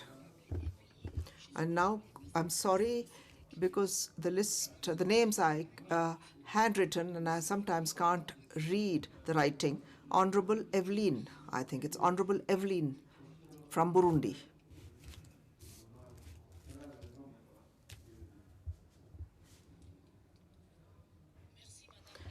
Thank you, Madam President, for acknowledging me. I'd like to thank my colleague, Honorable Jacqueline from Uganda, for this presentation. Earlier, the President of the Parliament had informed us that our institution has been empowered with the ratification of the Paris Agreement. We must commend this work, and this clearly proves that our Parliament is becoming increasingly visible and is appreciated by the rest of the world for its efficiency. That being said, Madam Chairperson, I would like to have some more information on the actions and activities undertaken by the Pan-African Parliament in terms of this new responsibility. Is there a schedule of activities that we've already developed? Because what will be the advocacy activities, and what will be the tools and mechanisms in place for the monitoring of this responsibility? I thank you, Madam Chair. Thank you. I'll now call on Honorable Bilo Kiro from Kenya. Merci, Madam Presidente. Thank you very much. I want to also add my voice to this debate by thanking the Committee on Agriculture first for this presentation. I think, Madam President, the views expressed by most members are valid. Those who have stated that the agenda for Africa is being set by the Western powers are justified. The agendas that we have today in the world, whether it's the environment, COP22, or the SGDs, or the FGMs, or the gender issues, these are all agendas that are set for us. That's a fact. But I think it's also important to appreciate that whilst we in this House or in our parliaments have the capacity, the independence to debate and discuss these issues and raise all those issues, our governments sitting in AU, in Addis, do not have the same either capacity or the same independence. And the fact is that this is based on the simple fact that our governments are dependent. Many of our governments in Africa are dependent economically on the West, Mr. Speaker. And that is why these countries have been able to set agenda for us on all these issues. And I think as long as our countries economically depend in the West, then the agenda for this world will continue to be set. On the other hand, I think the members who have also expressed that even within this context, that we can do more, I think we're also justified. That nonetheless, even with the agendas being set, I think we have increasingly made an impact in recent years as an African continent, as African countries. I think we have been coming out and claiming our space, or taking our space in the international, in the international community, and I think we can. And I think some of the goals that have been set out in SGDs, some of the goals that have been set out in COP22, they are responsibilities that African countries can undertake. They are responsibilities that each of our countries can mainstream through our own national development agendas as set out, as recommended in this report. And I think as members of parliament, we have a responsibility to ensure that our governments, when they're preparing their development agendas, when they're preparing their budgets, when they're developing their plans, they mainstream some of the provisions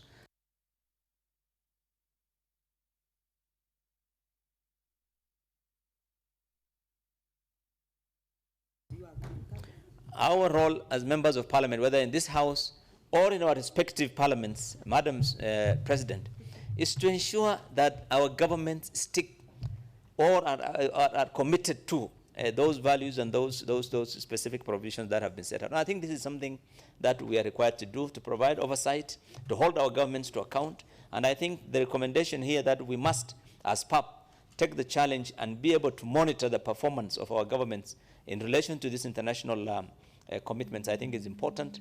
And I want to thank the committee for bringing out these issues. And I think we must, and this is one of the key mandates that PAP, I think, needs to do. When we look at the mandates of PAP, today, these agendas we are discussing, I think these are some of the fundamental issues that we should be discussing. And I think I want to thank the committee for bringing out these issues, and I support. Merci. Thank you. Thank you, Honorable.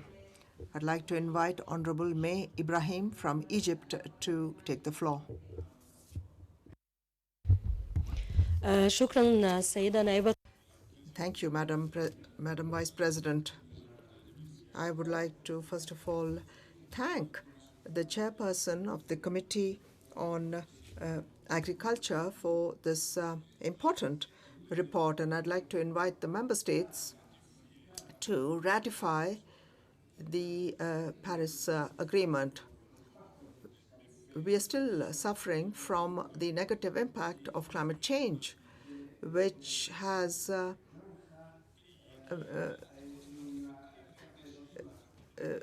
made our continent a continent which receives the waste of the world. And this has a negative impact on our health. So we need to continue supporting the actions of parliamentarians to enact the appropriate legislation on climate. We must also make sure that we continue implementing the Sustainable Development Goals. I'd like to tell you that Egypt has signed the Paris Agreement, and this in order to support the Sustainable Development Plan for 2020-2030 in Egypt. We're also supporting the 2030 agenda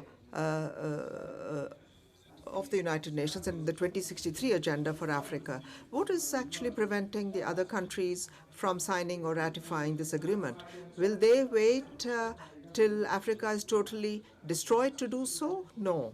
I think it's high time that we take all the steps and make all the efforts to combat this collapse of Africa. We must all be united.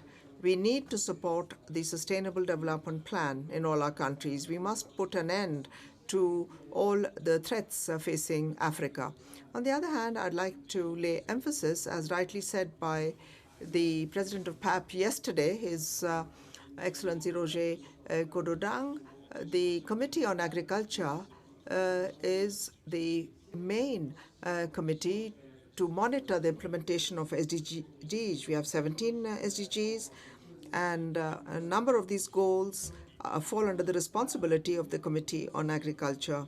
So I suggest that we increase the number of members of the delegation of Pan-African Parliament who participate in the different meetings of COP. We need to also establish a subcommittee in charge of sustainable development goals. All the experts and specialists should work within this subcommittee so that we take the right steps to cope with climate change on our continent. And this will also allow us to implement SDGs in Africa. And I thank you for your attention, Madam Vice President. I'll now call on Marie Mediatrice from Rwanda.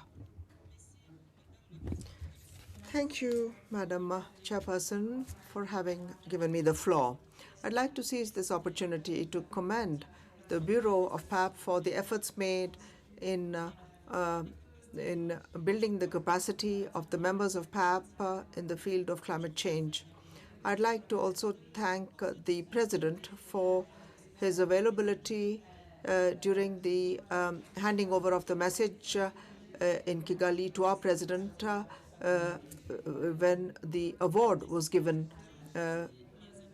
on climate change. I'd like to also commend Honorable Jacqueline, the Chairperson of the Permanent Committee on Rural Economy, Agriculture, Natural Resources and Environment for her brilliant presentation and for the quality of the two reports. In this regard, Madam Chairperson, given the importance of the recommendations enshrined in the two reports presented, I would like to suggest that during the regional caucus meetings, which will take place during 2017, the monitoring and evaluation of recommendations related to the Paris Agreement and SDGs should be taken into account. The members of PAP in their respective regions should put in place the right monitoring and evaluation mechanisms and share best practices between their respective countries. I thank you, Madam Chairperson.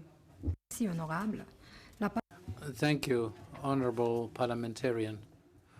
Now I recognize Mrs. Nyasinde from Rwanda.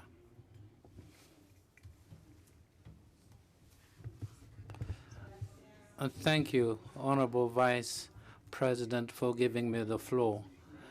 Let me begin by saying how grateful I am to the Pan-African Parliament for its commitment.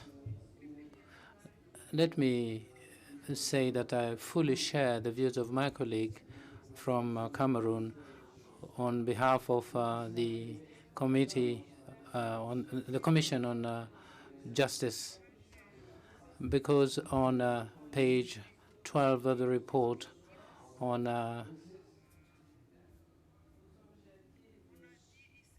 the objectives, and it is stated that it is Mrs. Kiwandamira who suggested to the standing committee which one of them is going to ensure that follow-up is taken into account. Because all this, I think, is based on human rights, because going back as far as 1948, everything that has got to do with Millennium Development Objectives has got to take into account the well-being of human beings and to also make sure that inequalities are reduced. And for us to be effective, I think that the Justice and Human Rights Commission could add something quite useful. Secondly, with regard to climate change, my take is that if something happens and it is something that is important and we begin to invite the West and they come and take this or that, and therefore we will not be able to achieve our goal. And therefore it is important that we begin working with the means at our disposal, because if we want to wait for assistance from outside, we are not too sure whether we'll ever get it. Reason for which we need to come up with a modus operandi, because when Rwanda started fighting against climate change, we did not have money.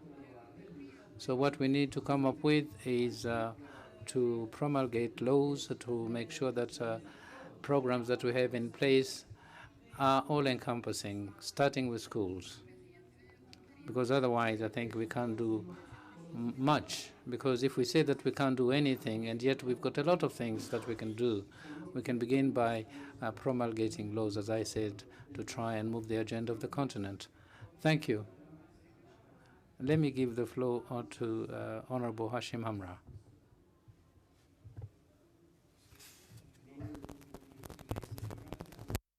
Madame la vice-présidente, pour cette occasion, et ma gratitude s'étend à la présidente de la commission pour ce projet, pour ce rapport qui a contenu plusieurs informations suffisantes. Et l'objet du rapport de la contribution du Parlement panafricain. Do with the report of the Pan-African Parliament. En anglais.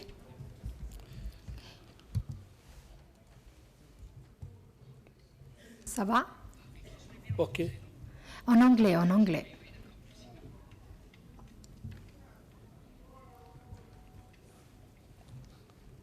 C'est bon? Hello? With me? C'est bon, c'est bon, c'est bon.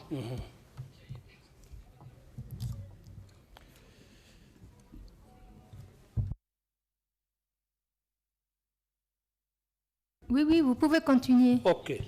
Yes, please, go ahead. Thank you, Madam Chairperson, for this opportunity, as well as the report that contains a sizable amount of information. And thank you for the Pan-African Parliament contribution to this very important conference on COP22 of the United Nations relating to climate change, which I think was initiated in 2012 and came into force in 2014. There have been a number of initiatives as well as networks that are working together, and I also take cue from the work of our own parliaments in our respective countries with regard to climate change. We know that a number of countries have suffered significant damages, and therefore it is important that we continue working with our respective parliament in each one of our countries to ensure that Africa comes up with a common strategy where we have basic references which will allow us to assess and to come up with follow-up measures, scientifically speaking, so that we have a solution that is fundamentally African to allow us to better manage the situation. And it is important as well that we look at the education system so that we are able to better comprehend the nature of this danger. And all this is then transmitted to future generations. And I would like to encourage fellow parliamentarians to bear in mind that there are countries that are fully committed to the climate change agenda, and therefore we should urge countries in Africa to support fellow countries where there has been significant destruction, and also make sure that there is follow-up. And Africa needs to continue making efforts and making sure that it's not restricted to NGOs only, but to continue to work with our development partners to promote this very important agenda. My country has already agreed to a number of laws that are designed to govern our own contribution to the fight against climate change. Microphone, please. The microphone has been switched off. So Sudan is a very big country, and Sudan is very interested. And therefore, in conclusion, I think that it is important that we salute Rwanda, because Rwanda has been bestowed with the honor that we all know in the light of its fight against climate change. So it is important that we do not restrict our action to the sole civil society, but to have all governments involved. Thank you very much, Madam Chairperson. Mrs. Marie-Claire Monti from Mauritius, you have the floor, ma'am. Madame la Présidente. Honorable Chairperson, thank you very much for giving me the opportunity to take the floor this morning. Madam Chairperson, I'd like to salute the commitment of the Pan-African Parliament in the light of extremely difficult circumstances across the planet, and I would like to salute the various measures being proposed by the Pan-African Parliament. And thank you to Mr. Jacqueline Anna Mongain for the work that she's been able to achieve.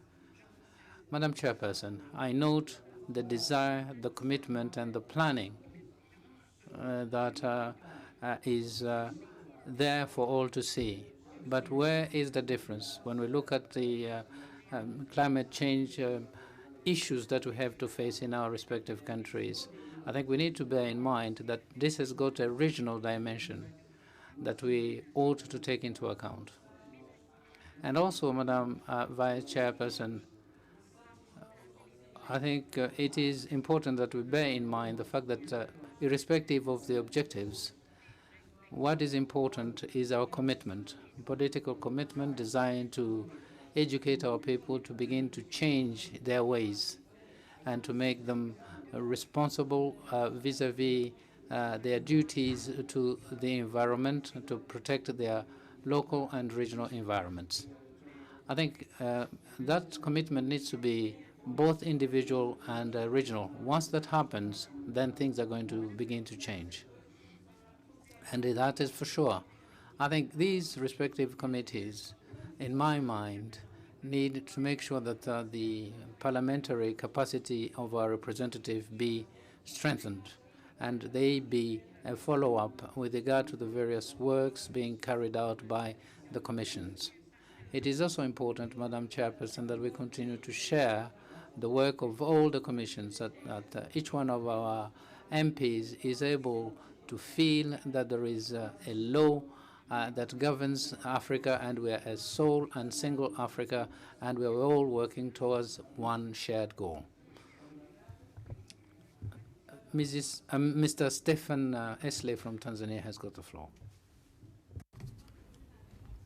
Asante sana. Thank you very much.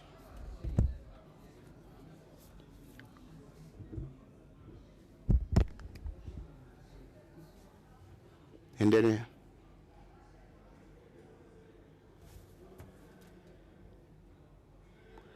Bonasemi. Asemi, please speak. Bonaonge. We don't hear you, please.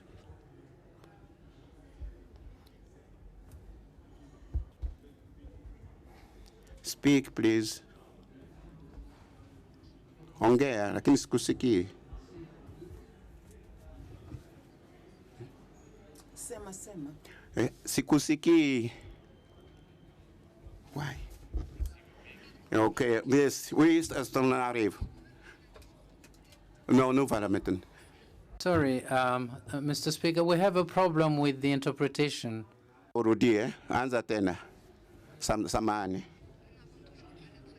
Sarif. In moment. It's not coming through. Thank you very much, Madam. Yes, it's okay. No, it is okay. We are there. The floor. Going to the floor. We are there. You can't hear him in the floor. I hear him. Yes, I hear him now. I'm surprised. No. Alezi Kiswahili. I would like to speak on 2 points.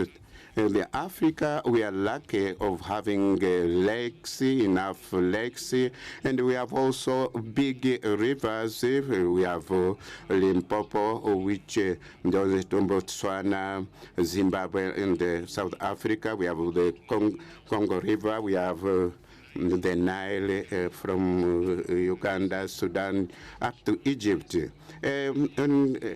Honorable President, these rivers add enough water, but year after year, these rivers are drying slowly. So Africa and the African government should have a strategy, have some research of keeping these water resources, because more than 80% of the people whom we represent live in the village. And when we speak of development, sustainable development goals, when we speak of employment of youth, most of the youth are employed in agriculture. If we cannot sustain the sources of our water, of our rivers, we cannot. We can't create employment in agriculture if we don't have enough water, and this is dangerous for the future generation. Let me conclude by looking at the rural electrification program. When we speak about the renewable energy, how many countries have electricity sources from renewable sources? We have now. We have the sun. How many countries can say that they have already projects of other sources of energy which are friendly to the environment? If you look at instead, there has been a lot of bureaucracy in the government when we speak of implementation of such projects. I would request that if we wanted to help our people and our continent and the future generation, it is important that we make sure that we have enough electricity that is distributed and renewable, so that people in the village can have enough electricity and improve their productivity and employment. Thank you, Madam President.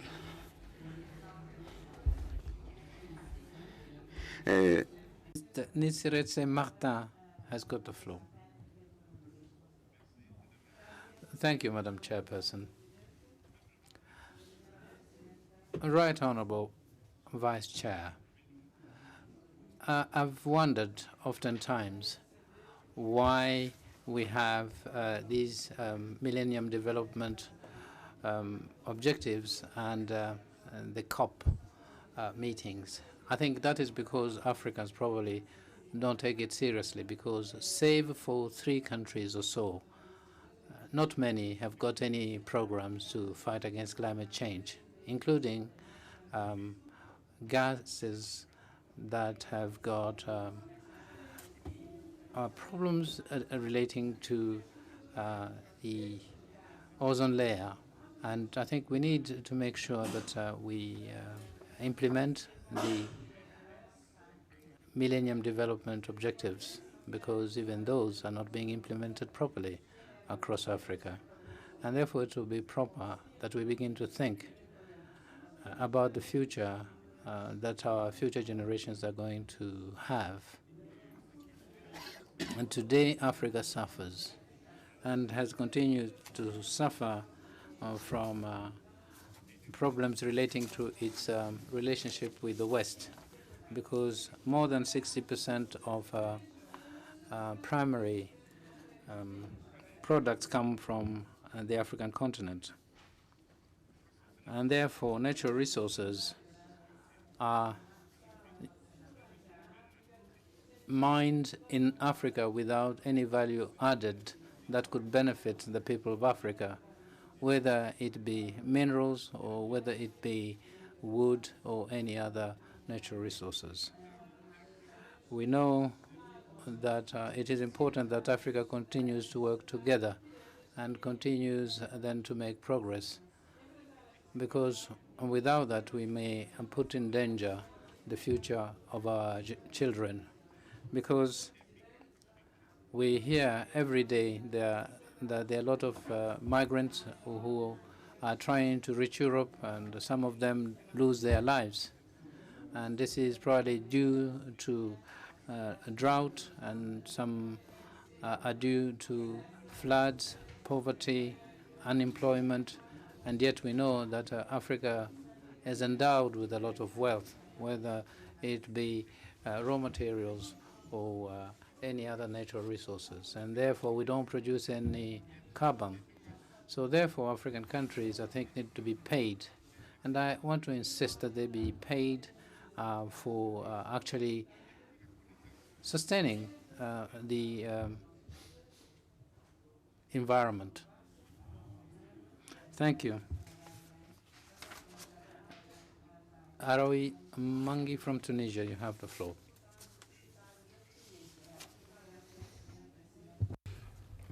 Thank you, Madam Chairperson.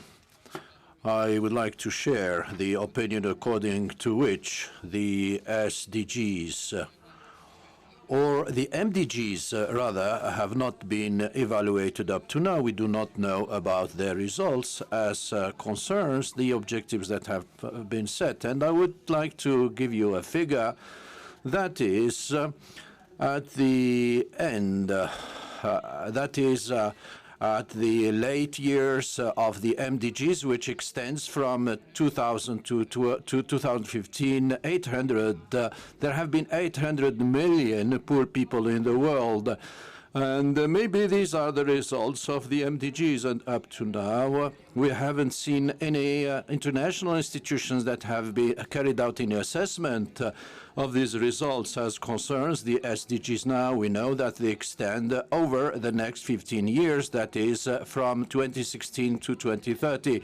And there are 17 goals, and there are also 169 items or goals that have to be achieved. What we would like to say is that as concerns the climate, it is true that all countries have to play their part in putting an end to the emissions of gas.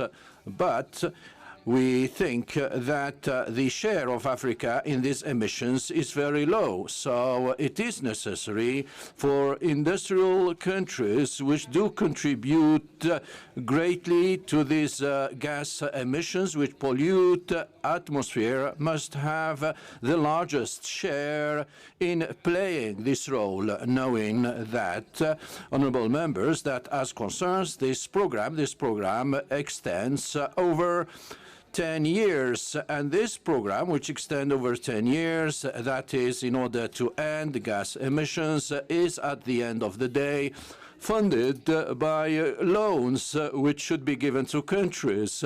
And it is the countries then which would pay the price for those who pollute climate in general. We know that the SDGs in general are universal goals, and that should be promoted by parliamentarians. We also know that SDGs will be achieved through sustainable production, through education, culture, and also the SDGs should also take into consideration social equality. And this is why we consider that the work of parliamentarians is very important, and all committees in national parliaments should play their role, and that each committee should adopt a group of goals. These are very important goals which aim at empowering women, empowering youth, and also promoting health, education, and the fight against poverty, the promotion of agriculture and other areas. And we can agree among Africans to work in order for us to play an oversight role and also have the capacity to anticipate by, for example, trying to promote some aspects of sustainable development. And this could be looked at by national parliaments and also the PIP, which could be leading in this area through these committees, and these committees could contact with other committees in the national parliaments, and also the PAP committees should be leading on that and have a role of oversight. I thank you very much. I thank you, Honourable. I think that we have given the floor to all the members who have requested or who have asked to take the floor. I'm sorry, I do not have your name. What is your name? But you can take the floor, please.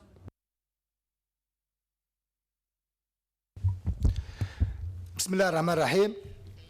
Marhaba bis-Saada Zumala. Bismillah ar-Rahman ar-Rahim. I would like to welcome members of the PAP and also Madam the Vice President. First, as a member of the Committee on Rural Economy, Agriculture and Environment, would like to commend the work of this committee. But every time, whenever we make a contribution in the preparation of the work for the participation of Africa in summits such as that of Paris and also Marrakesh and probably the 23rd in Germany, the only slogan that we have is for Africa to go united in order to discuss the issues of climate change. But where is this coordination among African countries? There is no coordination, selfishness, and each country tries to dominate another one. It is selfishness that has led us to this scattering that is being faced by the people of Africa. And the reason is the governments. Some governments do respect their people, but some other countries. We're talking about climate change, but we have not talked about the impact of some agreements on the import of some damaging products which do have an impact now and in the future on our life. Now agricultural products are invading African countries. What is the impact of these agricultural products? There are products that contain some materials that would affect the production of our lands, and we are only talking about the share of some countries in all these funds which will be provided by those summits. We're not talking about man, about the human capital. And most of these funds are spent on on kings and heads of state. What about agriculture, education, tourism? I thank you, Honourable. I think that we have very well understood your message. I give the floor now to Honourable Representative of Guinea-Conakry. Thank you, Madam Chairperson. I'm from the committee. My name is Sagan Sisse. I'm from the committee, but there are issues which need to be tackled with some kind of serenity. And particularly the motivation. The most important problem that we are facing is the evaluation of the gains, and also solutions to challenges. This work is lacking at all levels, and it is at this level that we can catch up from the viewpoint of time and evaluation of what is good and what is bad.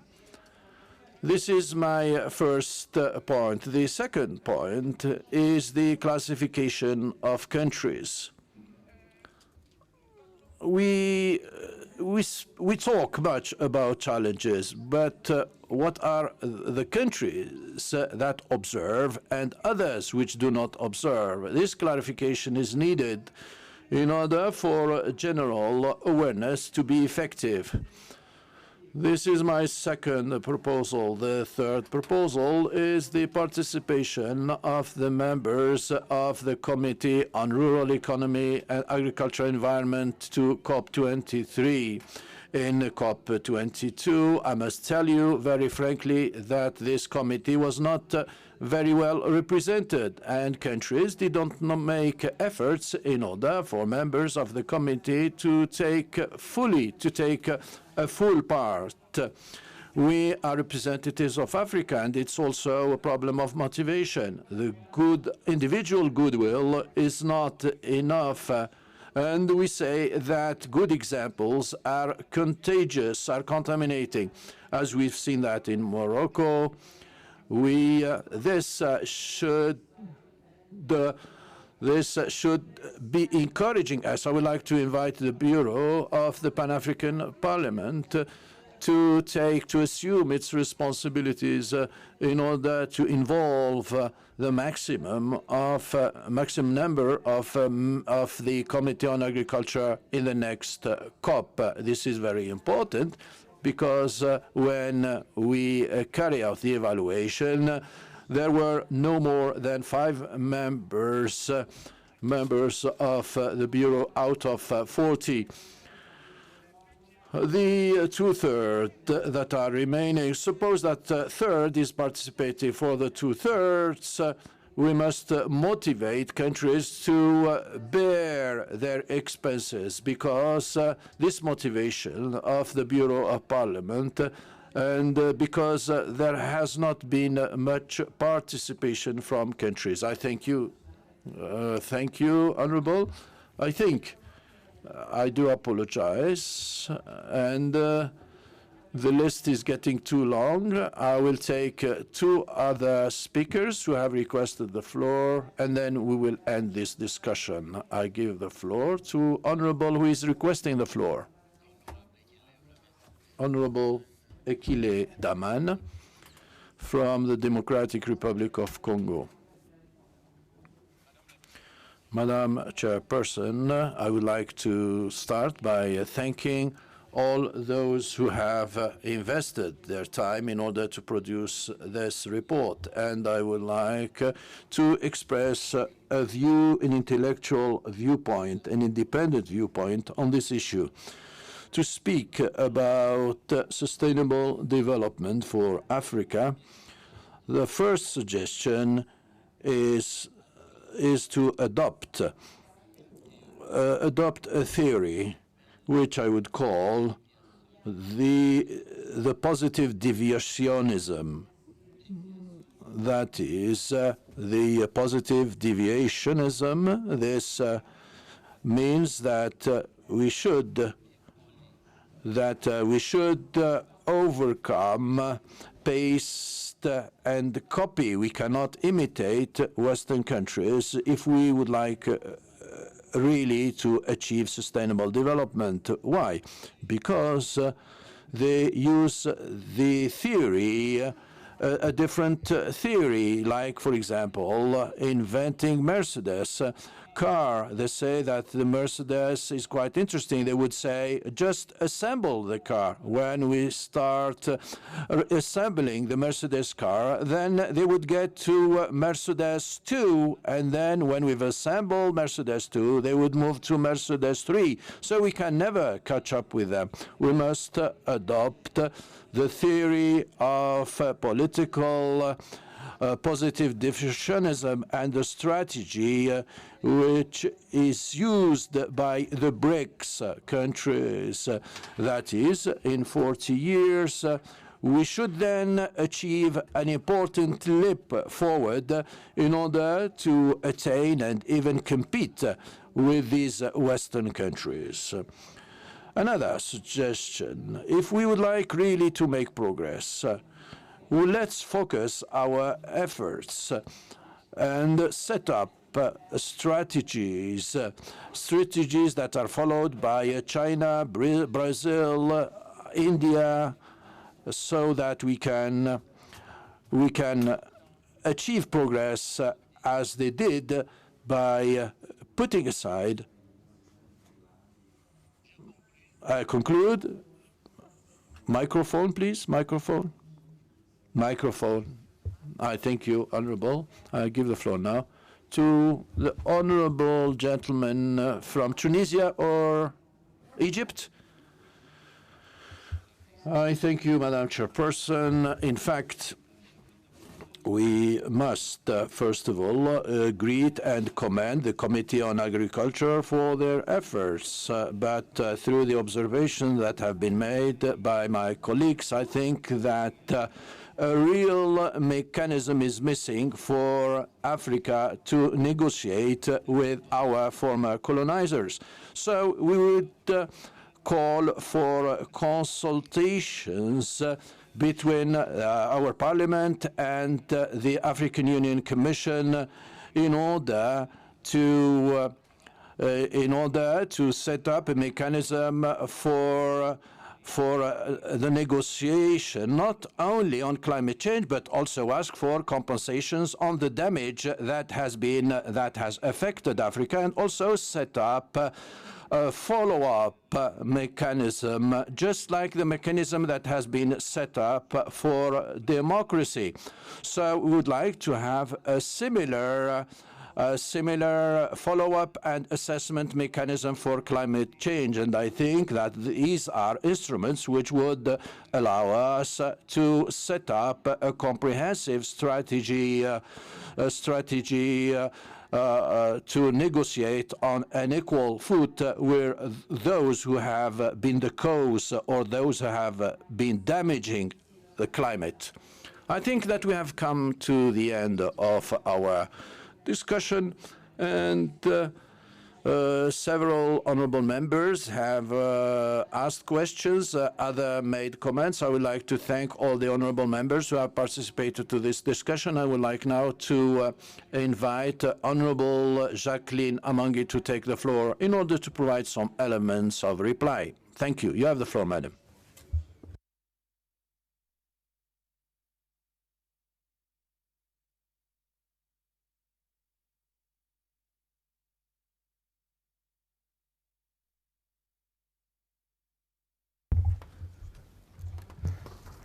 Thank you so much, Madam President, and for the patience and honorable colleagues. And it was really very encouraging to hear from you.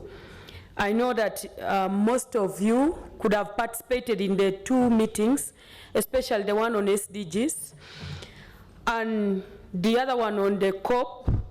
And if there are any mistakes in the report, especially the terminologies that were raised in regards to the draft, we want to apologize on behalf of the committee, because probably because of translation issues that happened, and we take full responsibility, but the report was fully signed by myself.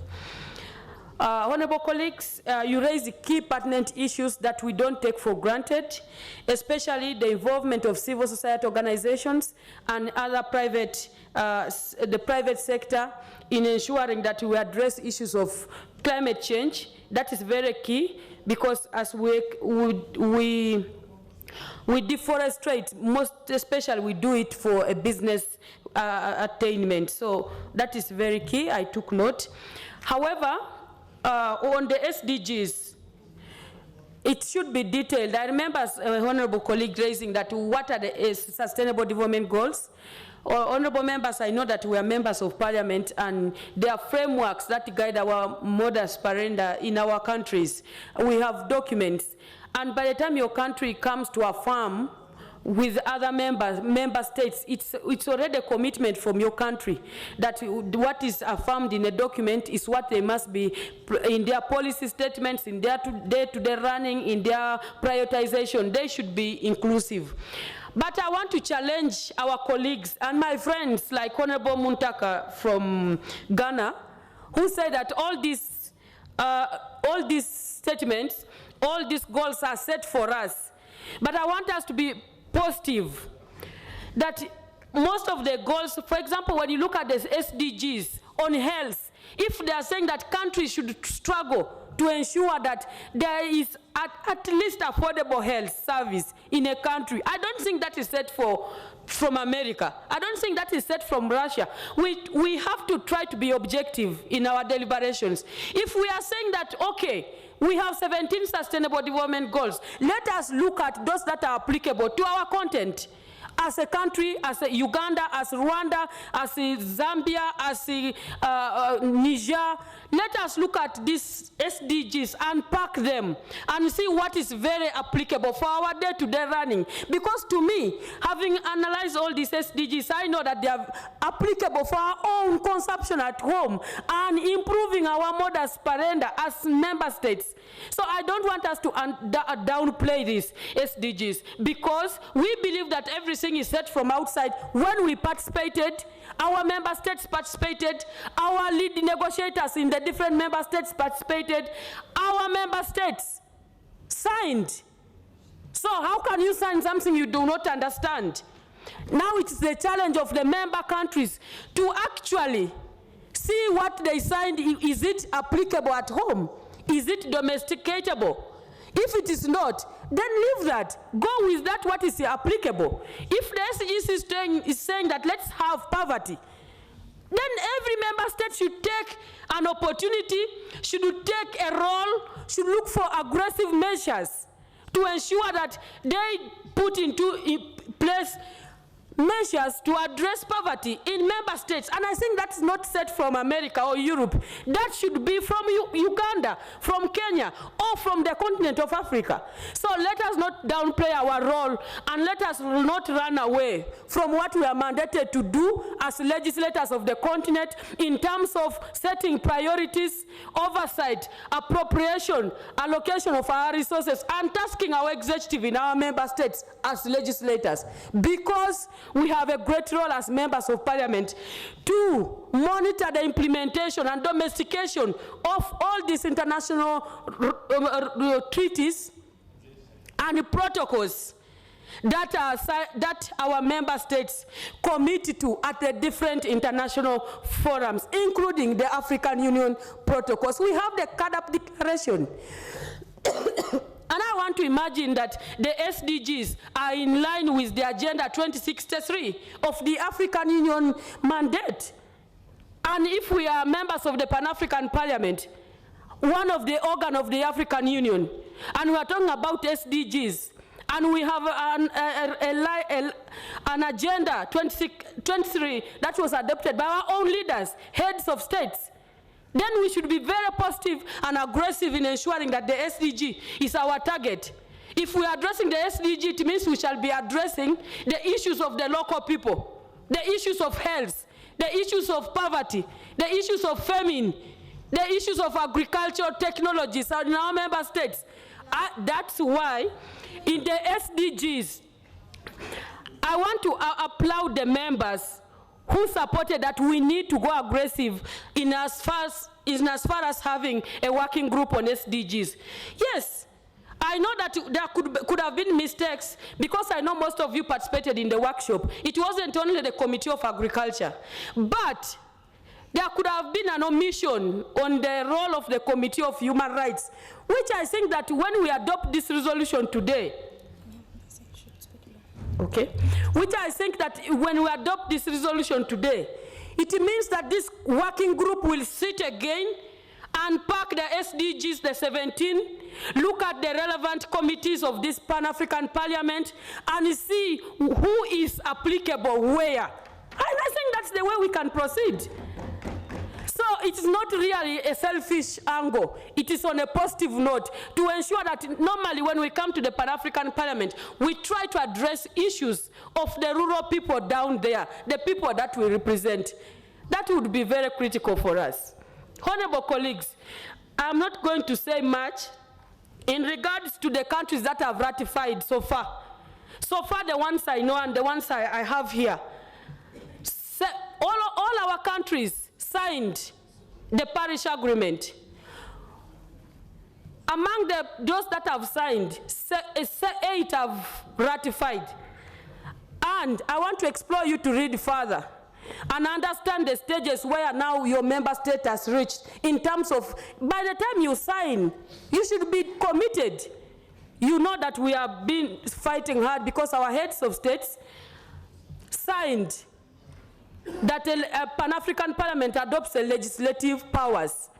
But up to now, some member states have not ratified. It means there are processes. So even for this Paris Agreement, it's our role as members of Parliament to understand why other particular member states have not signed. Perhaps they have not ratified. Perhaps there is a challenge. Perhaps they are not committed. But if they were not committed, why did they sign? But the following countries have so far signed this and ratified: the Cameroon, Ghana, Madagascar, Mali, Morocco, South Africa, Niger, Uganda, and Sierra Leone. And they have committed particular percentages, which I'm not going to raise here. But the working group on SDG would be able to be briefing this parliament on perhaps on whenever we have a session, on how far we have gone in monitoring the member states, how far we are engaging member states, those that have not taken action to take action. This is good for us. It's not necessarily because it is a global agreement, so we should not sign. If it is relevant for our cause, let us go for it. The modalities of financing, for example, in the Paris Agreement, there is an issue to deal with mitigation and adaptation. Yes, there is an issue to deal with benefit sharing. We are talking about the global emitters. China, Russia, Europe, those are global emitters. But then Africa, majority of our countries are at the receiving end. Now, if we do not ratify, how do we benefit as the continent of Africa, or as Niger, or as Senegal, in the benefit sharing? It means we shall be left out, and every year this process takes place. They analyze, the different fundings have been put in place, the Green Climate Fund is there, but most of these countries cannot access because they have not ratified, and they are not even domesticating.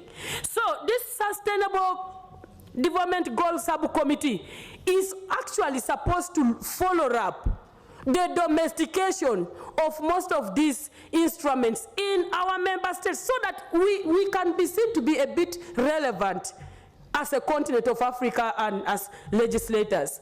Honorable members, I want to appreciate your contributions.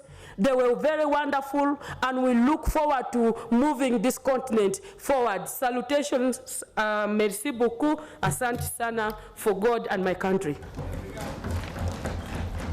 Merci, Honorable Amangi. Thank you, Honorable Amangi. I think that we have come to the end of our discussion, but I would like to go back to an item which I would like to clarify here. I wanted to recall that some members have referred to the report, saying that each document that comes to the plenary is a document and not a draft, and once it has been examined by all the honorable members, then at the end of the plenary it is considered as a document and not a draft. I think that this is quite clear, and all the contributions, comments and questions that have been asked after the document that was presented by Honorable Amangi will be taken on board.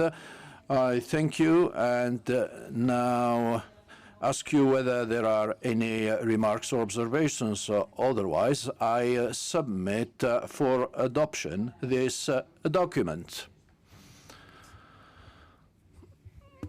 Now, I would like to invite Mr. Clark in order to take the floor and make his announcements. Thank you.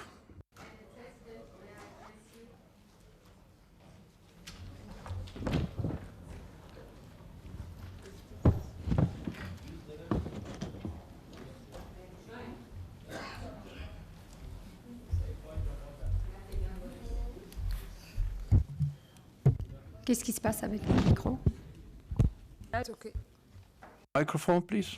Madam Chairperson, I rise on a point of order in terms of Rule 61. I would like to move a motion on behalf of the Permanent Committee on Rules, Privileges and Discipline. The motion is as follows. The motion on the rotation of the presidency of the Pan-African Parliament. Mr. President, I hereby, in terms of Rule 61, give the following notice of motion.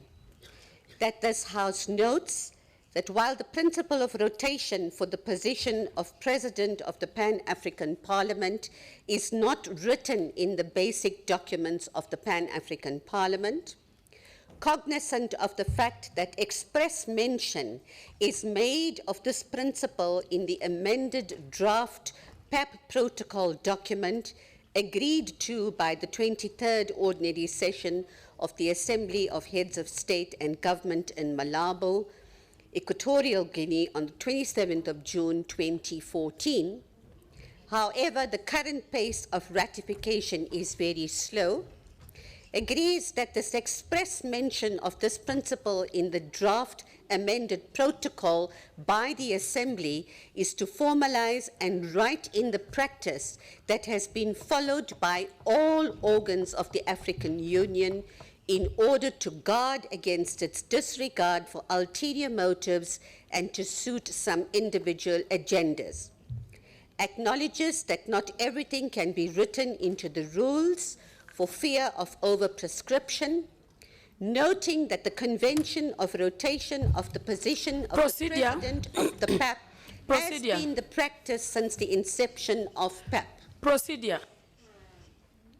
Oui, allez-y. Please go ahead. Chair, I'm raising on a procedural matter with due respect to my very good friend, the honorable member holding the floor. In regards to our rules of procedure of this House of the Pan-African Parliament, the rules on notice of a motion and notice of oral motion as per our rules should be given prior notice and submitted 3 days in advance. And the motion that she's brought is very critical for this parliament and very key for all of us here. I would like to suggest, if the procedural arrangement can be followed, the motion formally be tabled to this parliament so that we debate it as per the procedures of this House. So, Madam President, I'm wondering whether we are procedurally moving well in regards to bringing this motion without a notice, and yet the guidelines of handing over the motion and being tabled to this parliament as per our rules of procedure are very clear that a 3 days notice in writing be submitted to the clerk and be formally tabled to the House. Are we moving procedurally well, Madam President? Merci, Honorable Amangi. I thank you, Honorable Amangi. I think that I will let the Honorable continue her reading of the motion, and then we will clarify the procedure. Thank you. I thank you. Madam President, I will clarify the procedure. I am a member of the Rules Committee. I'm the Vice Chairperson of the Rules Committee. I open this motion by saying I am giving it in terms of Rule 61, which is a notice of an oral motion. For your information, Madam, you give the motion and then it is up to the President of the Parliament to table it within 3 days. So procedurally, I'm correct. May I continue?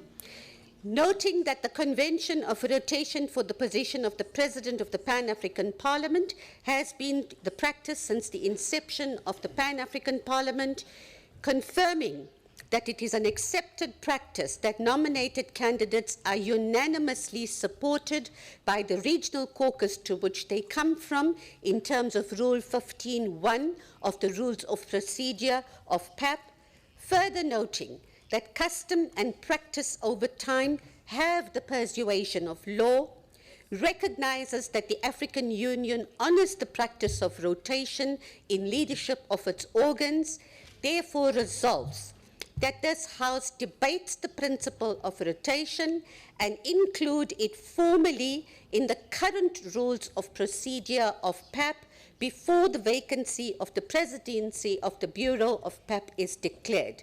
The amendment proposed is as prescribed in Article 12.1 of the Malaba Protocol. I so move. Merci, honorable. I thank you, Honorable Dos Santos. I think that you will submit the motion to the Secretariat, your document, for consideration in conformity with the rules of procedure. Thank you once again.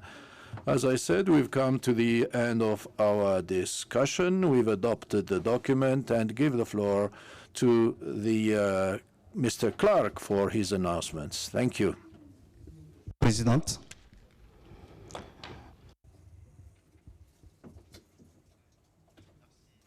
Thank you, Madam Chair. Thank you, honorable members. The program for this afternoon is as follows. From 2 p.m. to 3 p.m., there will be a meeting of the Committee on Health, Labor and Social Affairs in Committee Room 4. And there will be also a meeting of Women Caucus in meeting room number 2 at the same time. There will be also a meeting of the Youth Caucus in Committee Room 3. And also a meeting of Rural Economy, Agriculture and Environment Committee in room number 1. And finally, the meeting of the Committee on Trade, Customs and Migration in Committee Room 5. So here is the list of meetings of the committees. Thank you, Madam Chair.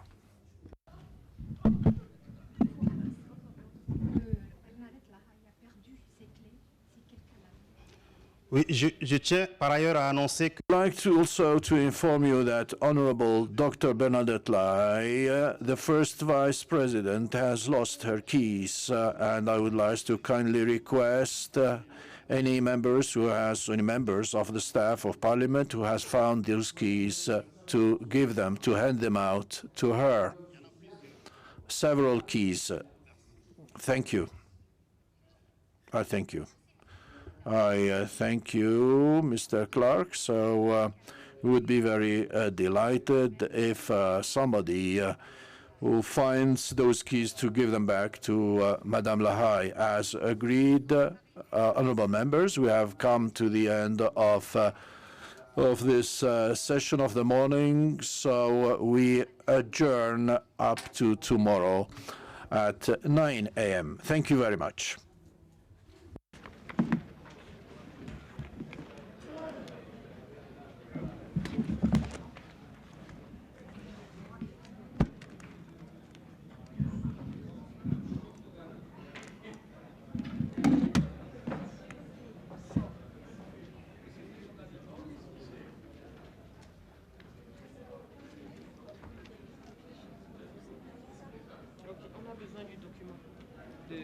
Des salles.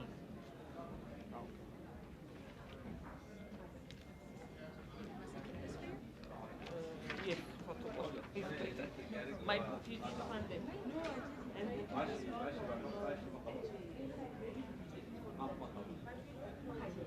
So, 1.5